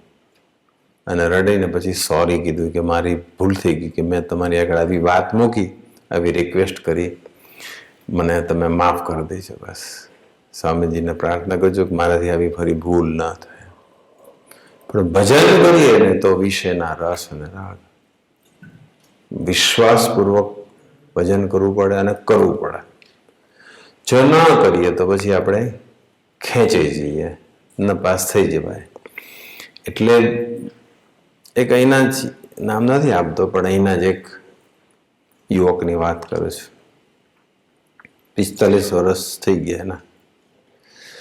એટલે એને સંકલ્પ કર્યો કે હવે મારે, સ્વામીજી કહે છે કે હવે બસ ફેમિલી છે, દીકરા છે, બધું છે, વાઈફ છે. એને નક્કી કર્યું કે હવે મારે બસ બ્રહ્મચર્ય પાળી લેવું છે. હવે કોઈ પછીનું જીવન પવિત્ર જીવી લેવું છે, કોઈ હવે રિલેશન મારી પત્ની સાથે પણ રાખવા નથી. અને બંને જણાએ અરસપરસ વાત બી કરી, બંને જણા એગ્રી બી થયા. પછી એક સમય એવો આવ્યો કે એની વૃત્તિ જાગૃત થઈ ગઈ, એટલે પણ એને એનો પોતાનો એફર્ટ કરી જોયો બધો જ, બહુ ટ્રાય કર્યો, પણ અંદર એ પ્રેશર જ એટલું બધું હતું. પછી બન્યું એવું કે એને પછી બીજો કોઈ આશરો નહોતો, એટલે ભજન શરૂ કર્યું. સ્વામીજીને પ્રભુ સાંઈને યાદ કરીને ભજન શરૂ કર્યું.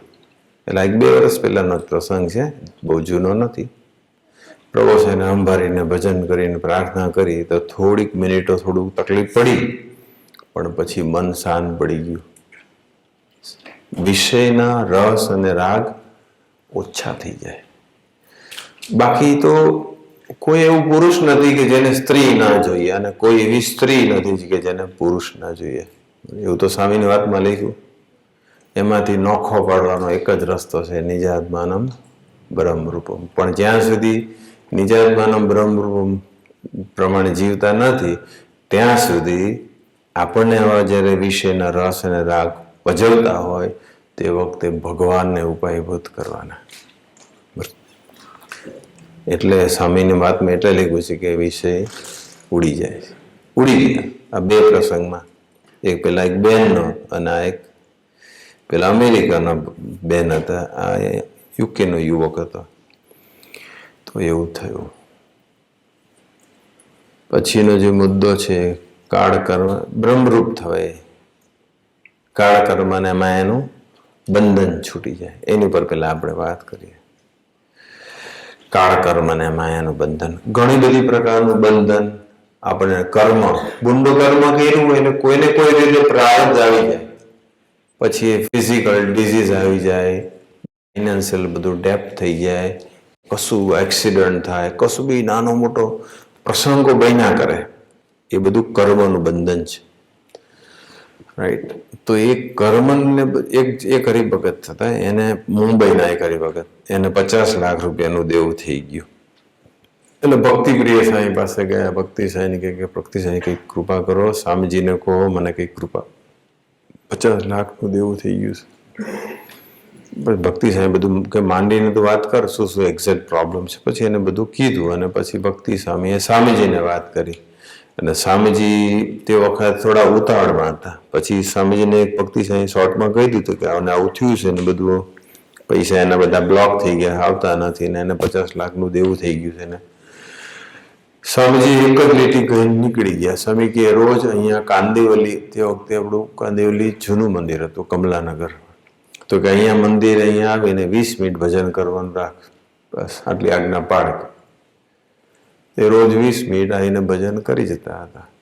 હજુ તો ભજન શરૂ કર્યું હશે અને 2 દિવસ થયા છે, તો એક જે પાર્ટી જેની પાસેથી લેવાના હતા એને 2 લાખ આપી દીધા.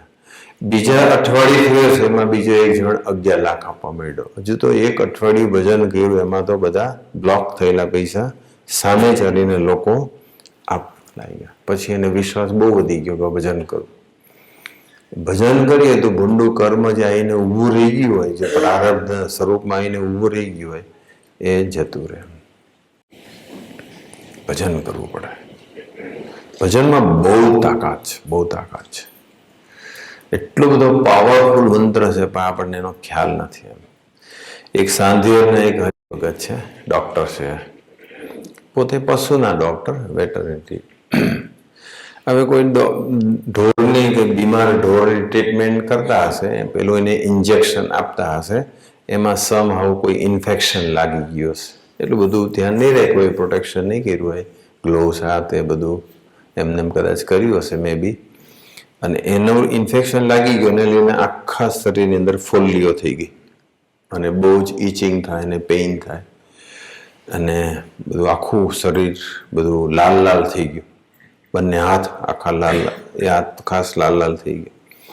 અને પછી ખબર ન પડે કે આની કઈ એક્ઝેક્ટ ટ્રીટમેન્ટ. પછી તો સંજોગોનાધીન સ્વામીજીના દર્શન થયા, અને સ્વામીજીને બધી કેવડાવ્યું, સ્વામીજીને વાત કરી કે સ્વામીજી આવું થઈ ગયું છે, ડૉક્ટર કહે છે કે ઇન્ફેક્શન છે, એટલે ઇન્ફેક્શન થઈ ગયું છે. સ્વામી કે કોઈ ચિંતા નહીં કરતા, હાથમાં માળા રાખજો ને ભજન કરજો, બસ કાળ નજીક નહીં આવે. સ્વામી શું બોલ્યા?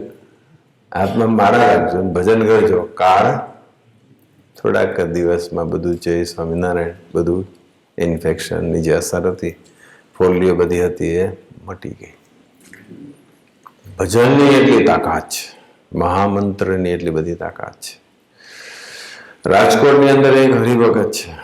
હવે એ હરિભગત એના જે ગામ છે એમાં એને એક ગામમાંથી બળદ લીધા, વેચાતા. હવે બળદિયા લીધા તો ખરા, પણ એ બળદિયા એટલા બધા તોફાની, એટલી બધી ધમાલ કરે, શિંગડા મારે, લાતો મારે, ખિલ્લા તોડી નાખે, દોરડા તોડી નાખે, એટલો બધો તોફાની બળદિયા આવી ગયા. એટલે શરૂઆતમાં એમ થયું કે હજુ નવું ઘર હોય, નવી જગ્યાએ હોય એટલે કદાચ કરે, પણ આ તો પ્રોગ્રામ ચાલુ. અને એના પછીના દિવસમાં છે ને, થોડા દિવસમાં જે ગામમાંથી બળદ લીધા હતા ને એ જ ગામનો એક માણસ એમના ઘરે આવ્યો, હરિભગતના ઘરે, અને પછી કીધું કે આ બળદ તમે ક્યાંથી લીધા? તો કે આ ગામમાંથી, આ તારા ગામમાંથી લીધા. તો કોને આ લીધા ને? તો કે તમારા પૈસા પડી ગયા, કે આ બળદિયા બધા આ વાત છે. કે એને ખ્યાલ હોય ને, ગામમાં હોય, નાનું ગામ હોય એટલે ખબર પડે. એ કે તારા બળદિયા ગયા, એટલે બળદિયા લીધા ને એટલે તારા પૈસા ગયા. એટલે કે હવે શું કરું? તો એની પાસે તો ગામડે હતા અને બીજો કોઈ રસ્તો નહોતો અને બીજો કોઈ સંપર્ક થયો નહોતો અને વર્ષો જૂનો પ્રસંગ છે અને મોબાઈલ ફોન હતા ન હતા. અને પછી શું કરે? પછી એને યાદ આવ્યું કે ચાલો હવે આ મોબાઈલ આવી ગયા ને ત્યારથી ભજનનું બળ થોડુંક, આમ ભગવાનનું બળ લેવાનું થોડું ઘટી ગયું. તાત્કાલિક ફોન કરો, કાર્યકર્તાને ફોન કરો, સંતોને ફોન કરો, મૈત્રી સાહેબને કહો કે પ્રભુ સાહેબના આશીર્વાદ લઈ લે, બસ. ભજન તો ડાયરેક્ટ શું ફોન કરે? પણ બધાને ઇન્સ્ટન્ટ રિઝલ્ટ જોઈએ છે ને એટલે આવું કરે છે. પણ ભજન તો કરવું જ પડશે. મારા પ્રશ્નનો જવાબ પછી આપજો તમે કે વાર કેમ લગાડે છે અથવા વધારે કેમ ભજન કરાવડાવે. કાલે મને વિચારીને કહેજો, થોડો સમય આપું તમને. હું એક બે પ્રશ્ન એવા પૂછ્યા છે, વિચારીને કહેજો.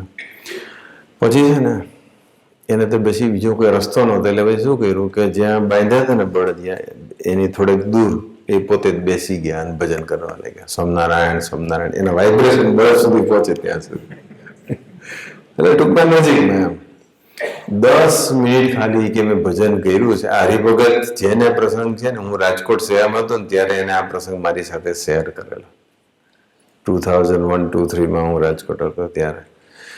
તો એને પછી કીધું મેં ખાલી 10 મિનિટ ભજન કર્યું અને બળદ શાંત પડ્યા. પછી ક્યારે ધમાલ કરી. અને આપણા અમુક જન્મમાં એવા સ્વભાવ બળદિયા કરતા ખતરનાક છે કે શાંત પડ્યા ને ફરી પાછા ધમાલ કરે છે. બળદમાં નથી, આ તો ખાલી આનંદ કરું છું. પણ જો એ ભજનનો પ્રભાવ એક પશુ ઉપર જતો હોય તો તમે બધા તો ભક્ત છો, પશુ નથી, ભગવાનના ભગત છે. પણ વિશ્વાસપૂર્વક ભજન કરવું પડે, દિલથી ભજન કરવું પડે, તો પછી એ ભજન છે.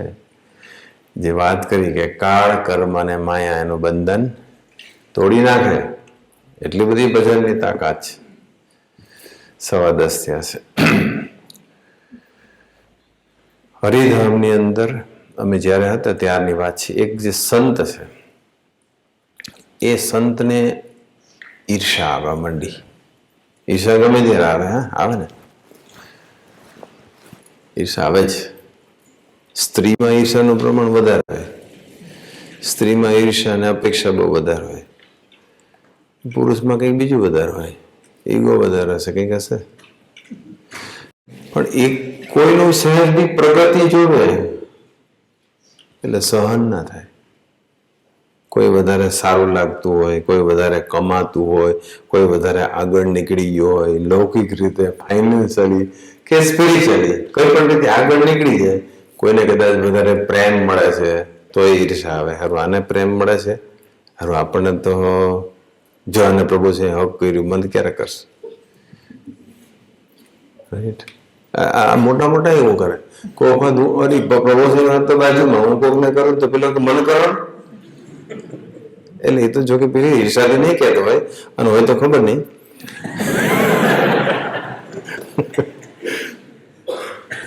એટલે આવું હોય. નાના છોકરામાં કેવું હોય, એક છોકરાને આમ કર્યું હોય ને એટલે બધા પાછા આવે, બધા ચોંટી પડે. એ તો નાના છે બિચારા, પણ ઈર્ષા બહુ ડેન્જરસ છે સ્વામી. ઈર્ષા બહુ જ ડેન્જરસ છે. ઈર્ષા જોઈએ જ નહીં, કોઈ પણ સંજોગોમાં ઈર્ષા રહેવી જ ના જોઈએ આપણી અંદર. ઈર્ષા બીજાનું બહુ અહિત કરી નાખે, ઈર્ષા ગ્રુપિઝમ ઊભું કરી નાખે, ઈર્ષા બધું નેગેટિવ વાતાવરણ ફેલાવે, ઈર્ષા અભાવની વાતો શરૂ કરાવડાવે. જેની ઈર્ષા આવતી હોય એના માટે નેગેટિવ પ્રચાર શરૂ કરાવડાવે. ઈર્ષા, અને ઈર્ષા તો છેક છેલ્લે મારી બી નાખે. આપણે ના કરીએ પણ આવું નાનું જે પાપ છે, જે ભગવાનને ગમતું નથી, જે આપણા આત્માનો હિત કરી નાખે છે. એક સંતને ઈર્ષા, અને ઈર્ષા કોની આવી ખબર છે? એના લીડરની. હા, પેલા હરખે હરખા ના આવે, પછી એમ લાગ્યું હું થોડો મોટો થયો એટલે જે મોટા એની આવે, પછી તો એમ ઘણા બધા ગુણો કે મારો લીડર કરતા તો હું થોડોક વધારે સક્ષમ છું. આ તો ભલે બ્રહ્મેશ એને ખ્યાલ ના આવે, એને બનાવી દીધા હશે, પણ એને ખ્યાલ આવવો જોઈએ કે હું કેટલો આગળ છું. જે દાસનો દાસ થઈને રહે ને એ જ આગળ છે. બાકી પોસ્ટ તો સમજ્યા આવે, એ કંઈ ઇમ્પોર્ટન્ટ નથી. બહુ ઈર્ષા આવતી હતી એટલે પછી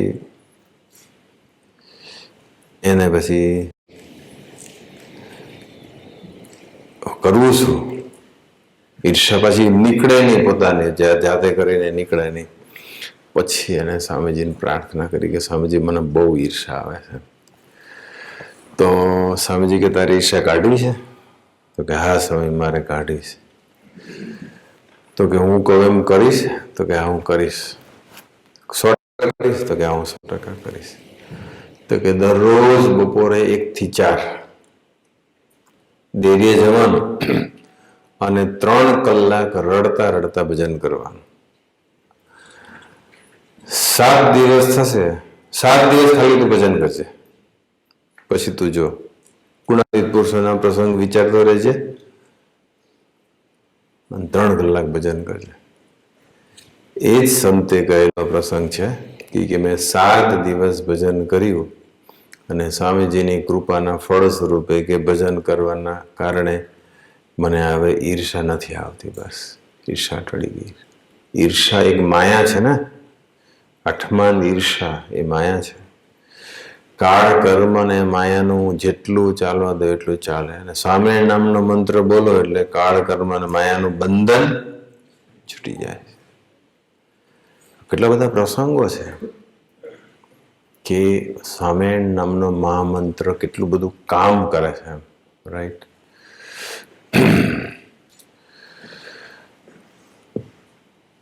એક વાર લીટીમાં એવું લખ્યું છે કે બ્રહ્મરૂપ થવાય છે. બ્રહ્મરૂપ.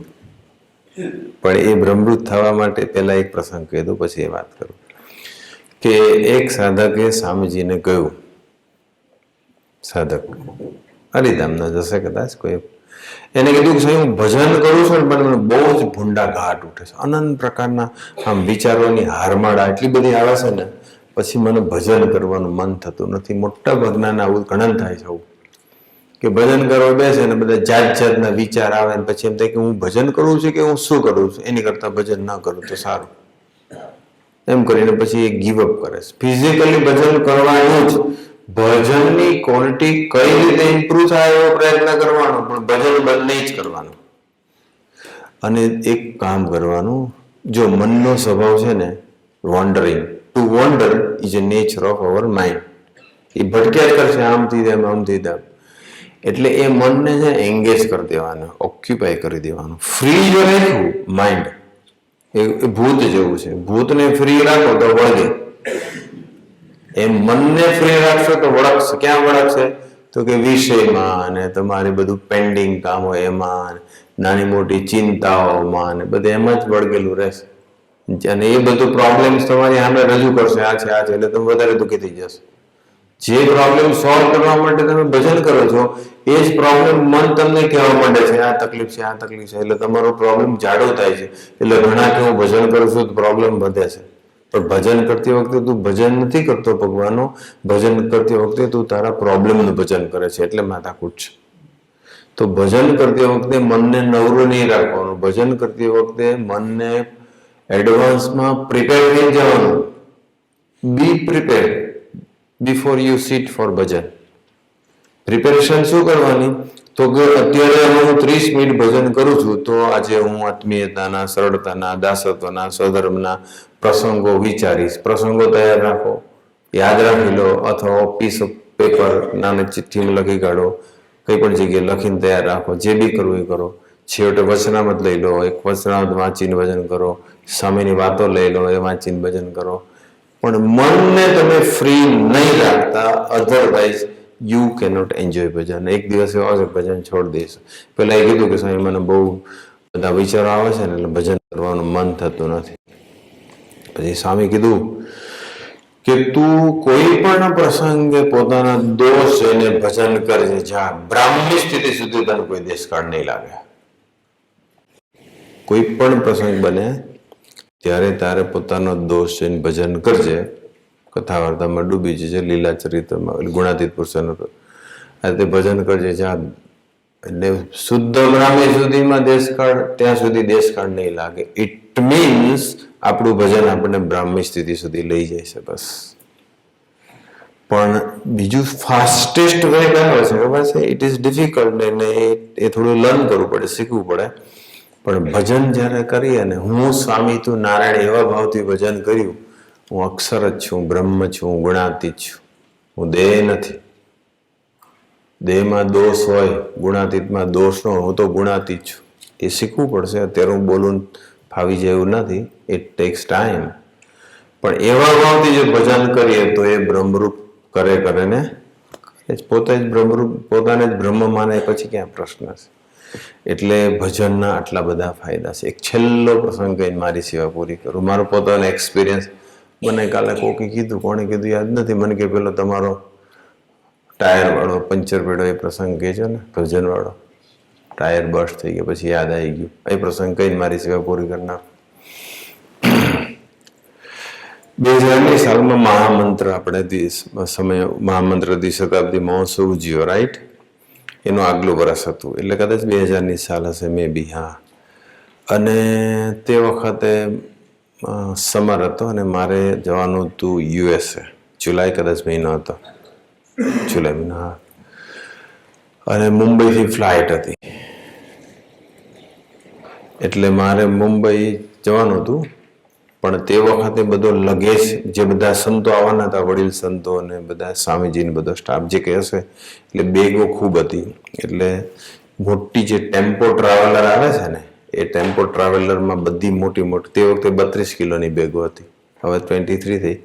તો એ બધી બેગો લઈ જવાની હતી, ફૂલ લોડેડ બધી. અને ટેમ્પો ટ્રાવેલરમાં બધો સામાન, મારી સાથે એક સંત અને એક સારથી, અને લોંગ ડિસ્ટન્સ હતું હરિધામથી મુંબઈ સુધીનું, બેક એન્ડ ફોર્થ. એટલે 3 જણા હતા અંદર, એક સેવક, 2 સારથી, અને અમે 2 સંતો, 5 જણા હતા. અને નીચે આખી બધી નીચે, અને પાછળ એટલી બધી બેગો ફૂલ. અમે આગળ બેઠા હતા અને પેલા લોકો સાવ આગળ બેઠા હતા. ગાડી ચાલુ થઈ. હવે અનફોર્ચ્યુનેટલી એ ટેમ્પો ટ્રાવેલના જે બધા ટાયર હતા ને, એ બધા ટાયર બહુ જ વીક હતા, જૂના થઈ ગયા હતા, ઘસાઈ ગયા હતા.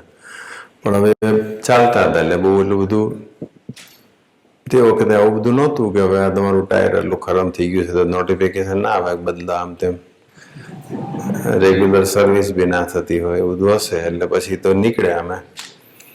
કોળી પર થાણા ક્રોસ કર્યું, પછી આગળ નવસારી આમ પહોંચવા આવ્યા ને, તો વરસાદ, જુલાઈ મહિનો હતો અને વરસાદ ચાલુ હતો. અને એવામાં એક ટાયરમાં પંચર પડ્યું, અને પંચર પડ્યું એટલે આટલો મોટો ચીરો પડી ગયો આમ ટાયરમાં, મોટો. પણ સ્પેર વ્હીલ હતું. હવે સ્પેર વ્હીલ તો એથી બી વીક હતું, પણ હતું એટલે એ લગાડી દીધું. અને પછી એ ટાયર જે પેલું ફાટી ગયું હતું, એને પછી તાત્કાલિક રિપેર કરાયું. રિપેર કરવામાં નવું ટાયર એની પાસે નહોતું, એટલે આટલું મોટું થીગડું માર્યું અંદર, પેકિંગ, રાઈટ? એટલે એ ટાયર પછી સ્પેર વ્હીલ મૂકી દીધું. પછી અમે આગળ ગયા. પછી વાપી સુધી પહોંચ્યા, અને વાપી સુધી પહોંચ્યા ને, અને જે પેલું ટાયર જે સ્પેર વ્હીલ તે નાખ્યું એ ટાયર બર્સ્ટ થઈ ગયું, આટલા આટલા ટુકડા થઈ ગયા, એટલે પૂરું થઈ ગયું.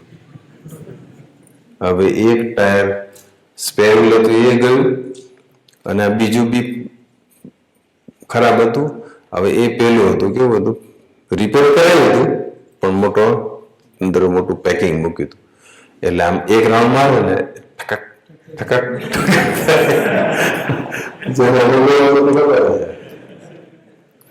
એટલે પછી પેલા કે સ્વામી હવે આ નહીં ચાલે કે. પછી કે શું કરીએ? તો વાપીની બાજુમાં એક પેલું સ્વામિનારાયણ ભગવાનનું પેલું ગુરુકુળ છે, નજીકનું ગામ ભૂલી ગયો. તો કે અહીંયા એક ગુરુકુળ છે, ત્યાં જઈએ. અને ત્યાં એમને આપણે વિનંતી કરી. રાત પડી ગઈ હતી, બીજે દિવસે પછી સાંજની પછી ફ્લાઇટ હતી, બપોરની કે સાંજ. એટલે અમારે પહોંચવું પડે એવું હતું, મુંબઈ જવાનું હતું, કાંદિવલી. અને પછી હજુ તો અમે વાપી આવું થયું, અને પછી પેલા ગુરુકુળમાં અમે ગયા.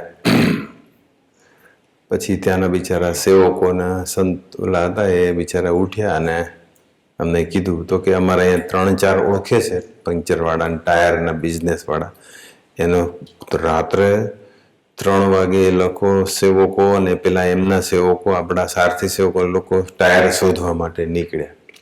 આ બાજુ પછી રાતના 3 વાગી ગયા. એટલે અમે 2 સંતોએ પછી અમને એક રૂમ આપી, સ્નાન કરીને પૂજા કરી લીધી. 6-1 વાગ્યા હશે, બધે રાઉન્ડ, આખા વાપીમાં બધી જગ્યાએ રાઉન્ડ, બધાને દુકાનો ખોલાવડાવી. કોઈ જગ્યાએ ટેમ્પો ટ્રાવેલરના ટાયર મળે જ નહીં. આના તો કે નથી, એટલું બધું, એટલી બધી એ ટેમ્પો ટ્રાવેલર લોકો એટલી બધી રાખે નહીં, એટલે એના ટાયર મળે નહીં. અને પછી સવારના 6 વાગે પાછા આવ્યા એમને એમ. એ કે સ્વામી હવે નથી.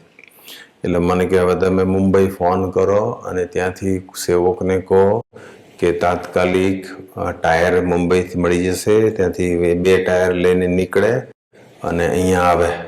મેં કીધું મુંબઈ સવારે 9-10 વાગે ખુલ્લે. પછી ત્યાંથી 2 ટાયર લઈને નીકળે અને પછી અહીંયા આવે. અચ્છા, વચમાં એક વાત કરું. અમે જ્યારે નીકળતા હતા ને ત્યાંથી, ત્યારે રસ્તામાં ડિબેટ ચાલતું હતું. ડિબેટ શું ચાલે? એ સેવકો એક સહિષ્ણુ હતા અને બાકીના 2 સહિષ્ણુ નહોતા. એટલે એ લોકો બધા આમ ચર્ચા કરતા હતા કે આ દુનિયામાં બધું પૈસાથી જ કામ થાય છે. તમે પૈસાથી જે ધારો તે ખરીદી શકો. પૈસાથી તમારું કામ કોઈ અટકી ગયું હોય ને એ પૂરું થઈ જાય. બધું પૈસો પૈસો કરે. એટલે હું બસ એમ કહું કે ના, સામે નામના મંત્રથી જે કામ થાય એવું બીજા કોઈથી કામ ના થાય. તો બેનું ડિબેટ ચાલે. એ પૈસાનું થોડુંક મહિમા સમજાવે તો હું બસો મંત્રનો સમજાવું. તો લાંબુ ચાલ્યું ખાસું. કોઈ કોઈને દાદ ના આપે, કોઈ નમે જ નહીં. અને પાછું એ પાછો મહામંત્ર નજીક આવતો હતો પાછું. અને હું કેવું ચાલે? એટલે પછી તો હું પછી બધું કોઈના મંત્ર જેટલું, કોઈ ભજનથી જે કામ થાય એવું પૈસાથી કામ ના થાય. હું એવી રીતે પકડી રાખું ને પેલા લોકો આવી રીતે પકડી રાખે. અને પછી પેલા 3 એક, અને મારી જોડમાં સાધુ હતા એ તો ખાલી સાંભળતા હતા, પણ આવડતું હું એકલો. પણ ચાલ્યું તે છેક ત્યાં પહોંચી ગયા એટલે ગુરુકુલ ને. પછી હવે શું કરવું? એટલે મેં પછી યાદ કર્યો. એટલે મને કંઈક પેલા રીતે તમે મગાવી લો. મેં તો ત્યાંથી ક્યારે આવે, પછી ફ્લાઇટ પકડવાની ના. તો મને કે શું કરશો હવે? મેં કીધું તમે એમ કહેતા હતા ને કે પૈસાથી બધું થાય છે, તો પૈસો તો છે ને તમારી પાસે, મળે છે ટાયર તમને અત્યારે? તમે એમ કહો છો કે પૈસાથી બધું થાય છે, જાઓ મેં તો પૈસો જોઈએ, બધી આવો ટાયર. એટલે આખી 3 કલાક ફેર્યા, હીરા ગોગે જઈને આવ્યા પાછા એમને. તો કે તમે એમ કહો છો કે મંત્રથી બધું થાય છે, તો તમે કહો ચાલો શું થશે હવે? એ કહો ચાલો. એ મને આવ્યા છે. મેં તો થશે, પણ એક શરત છે. એટલે મને કે બોલો જે શરત હોય તે. મેં તો આ ટાયર જે પેલું ઠકક ઠક થાય છે, મેં તો આપણે એ માંડ ત્યાં સુધી પહોંચ્યા અમે. એ જ્યાંથી તૂટ્યું ત્યાંથી પેલા ગુરુકુલ સુધી. મને પેલા સારથી કે 5 કિલોમીટર પણ નહીં ચાલે. હવે 5 કિલોમીટરમાં આ બી ટાયર બસ્ટ થઈ જશે, બાકીના તો બધા વીક જ હતા. પછી શું થાય ભગવાન જાણે. આ બસ્ટ થઈ ગયા પછી પતી ગયું. 3 ટાયરથી કેમનું ચાલે? એક તો ખતમ થઈ ગયું તો રોડ પર ટુકડા ટુકડા થઈ ગયા તો જતું રહ્યું ટ્યુબ સહિત. પછી હવે આનું મેં કીધું ચાલો એ કામ કરો, તમે પેલા કહો પૈસાથી કઈ થાય છે કે નહીં થાય? તો કે નહીં થાય. હવે વાંધો નહીં. મેં કીધું તો હવે એક શરત છે, આપણે અહીંથી શરૂ કરો, ધીમે ધીમે જવા દો તમારી સ્પીડે, અને મેં કીધું 1 કલાક સુધી બધા ભજન કરવાનું, પાકું? તો કે હા 1 કલાક. તમે 1 કલાક કીધું 1 કલાક સુધી કરીશું, પછી નહીં કરી. મેં તો ચાલશે 1 કલાક કરો. અને પછી તો એ લોકોએ પાછું ભજન કર્યું, કારણ કે પૈસા દે ના થયું એટલે પછી તો કરે ને.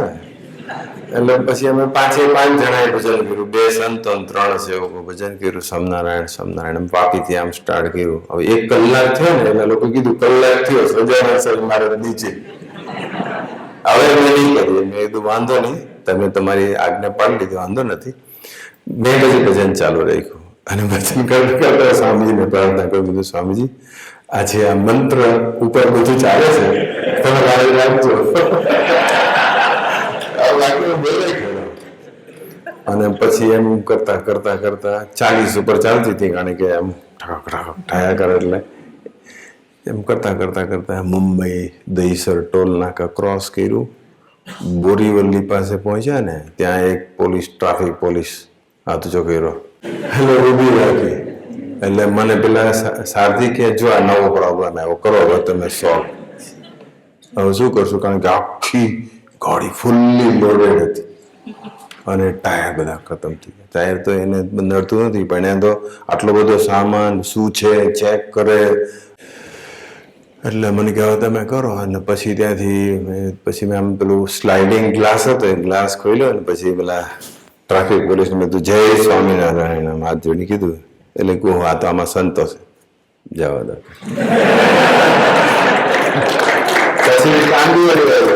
પછી બ્રિજ હતો અને બ્રિજ નીચેથી અમારી આમ ગાડી નીકળી હતી.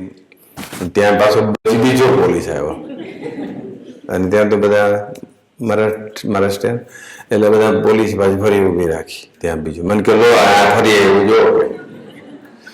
અને ફરી આવ્યું ને પછી મેં કીધું ચાલો હવે તો પેલામાં તો વાંધો શું થાય. પછી ફરી આમ ગ્લાસ કર્યો, ફરી બધું જય સ્વામિનારાયણ. આપણે એક જ ટૂલ યુઝ કરતા હતા અને ઇટ વોઝ સ્વામિનારાયણ, બસ. અમે જય સ્વામિનારાયણ. તો પેલો જોયું કે આમાં અહીંયા સંતો છે કે જવા દો કે જવા દો. અને પછી અમારે પેલા જીતુભાઈ વસાણીના ઘરે પહોંચવાનું હતું, કારણ કે બધી બહુ બેગો હતી એટલે ત્યાં એમના ઘરે મૂકવાની હતી. અને જીતુભાઈ વસાણીના ઘરે પહોંચ્યા ત્યાં સુધી ટાયરને કશું થયું નહીં.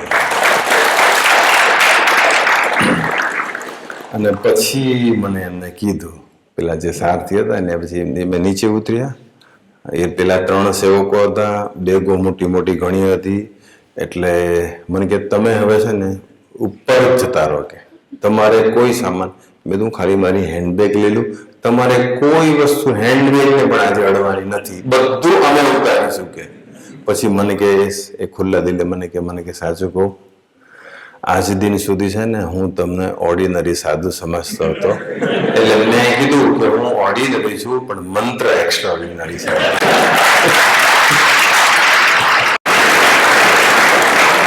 પછી આમ ચરણ સ્પર્શ કર્યા મને, પછી એમ પગે લાગ્યા કે આજે મને હેન્ડબેગ બી ના લેવા દીધી, ખાલી એટલે તમે ઉપર ચડી જાઓ લિફ્ટમાં ગયા ના લેવા દીધી. એ મંત્રની તાકા. આ તો મારો પોતાનો એક્સપિરિયન્સ. અમે કોકે મને કીધું કે તમારો એક્સપિરિયન્સ શેર કરજો ને, એટલે શેર કર્યો. 10:30 થઈ ગયા આજના શુભ અને મંગલકારી દિવસે. કાલનો ટોપિક બહુ જ ઇમ્પોર્ટન્ટ છે, સો ડુ નોટ મિસ. બધા આવજો. કાલનો આ જ ટાઈમ છે 8:30 ધૂન ભજન કીર્તન અને 9 થી 10:30 આપણું પારાયણ અને પૂર્ણાવતીનું છેલ્લું સત્ર. આજના શુભ અને મંગલકારી દિવસે ગુરુહરિ સ્વામીજી અને પ્રગટ ગુરુહરિ પ્રભુ સાંઈના ચરણોમાં પ્રાર્થના, વર્ષોથી આપ અમને આ મંત્રનો મહિમા સમજાવો છો, મંત્રના બળે ભજનના બળે જીવન જીવવાનું કહો છો. આટલા વર્ષોના દાખલા પછી, આટલા પ્રસંગો સાંભળ્યા પછી હવે અમે પોતાનું બળ ન લઈએ, બસ પ્રસંગ બને ત્યારે તમારું જ બળ લઈએ, તમારું ભજન કરીએ. એ માટે અમને સૌને ખૂબ ખૂબ બળ બુદ્ધિ ને શક્તિ આપો, એ જ પ્રાર્થના સજાનંદ સ્વામી મહારાજની.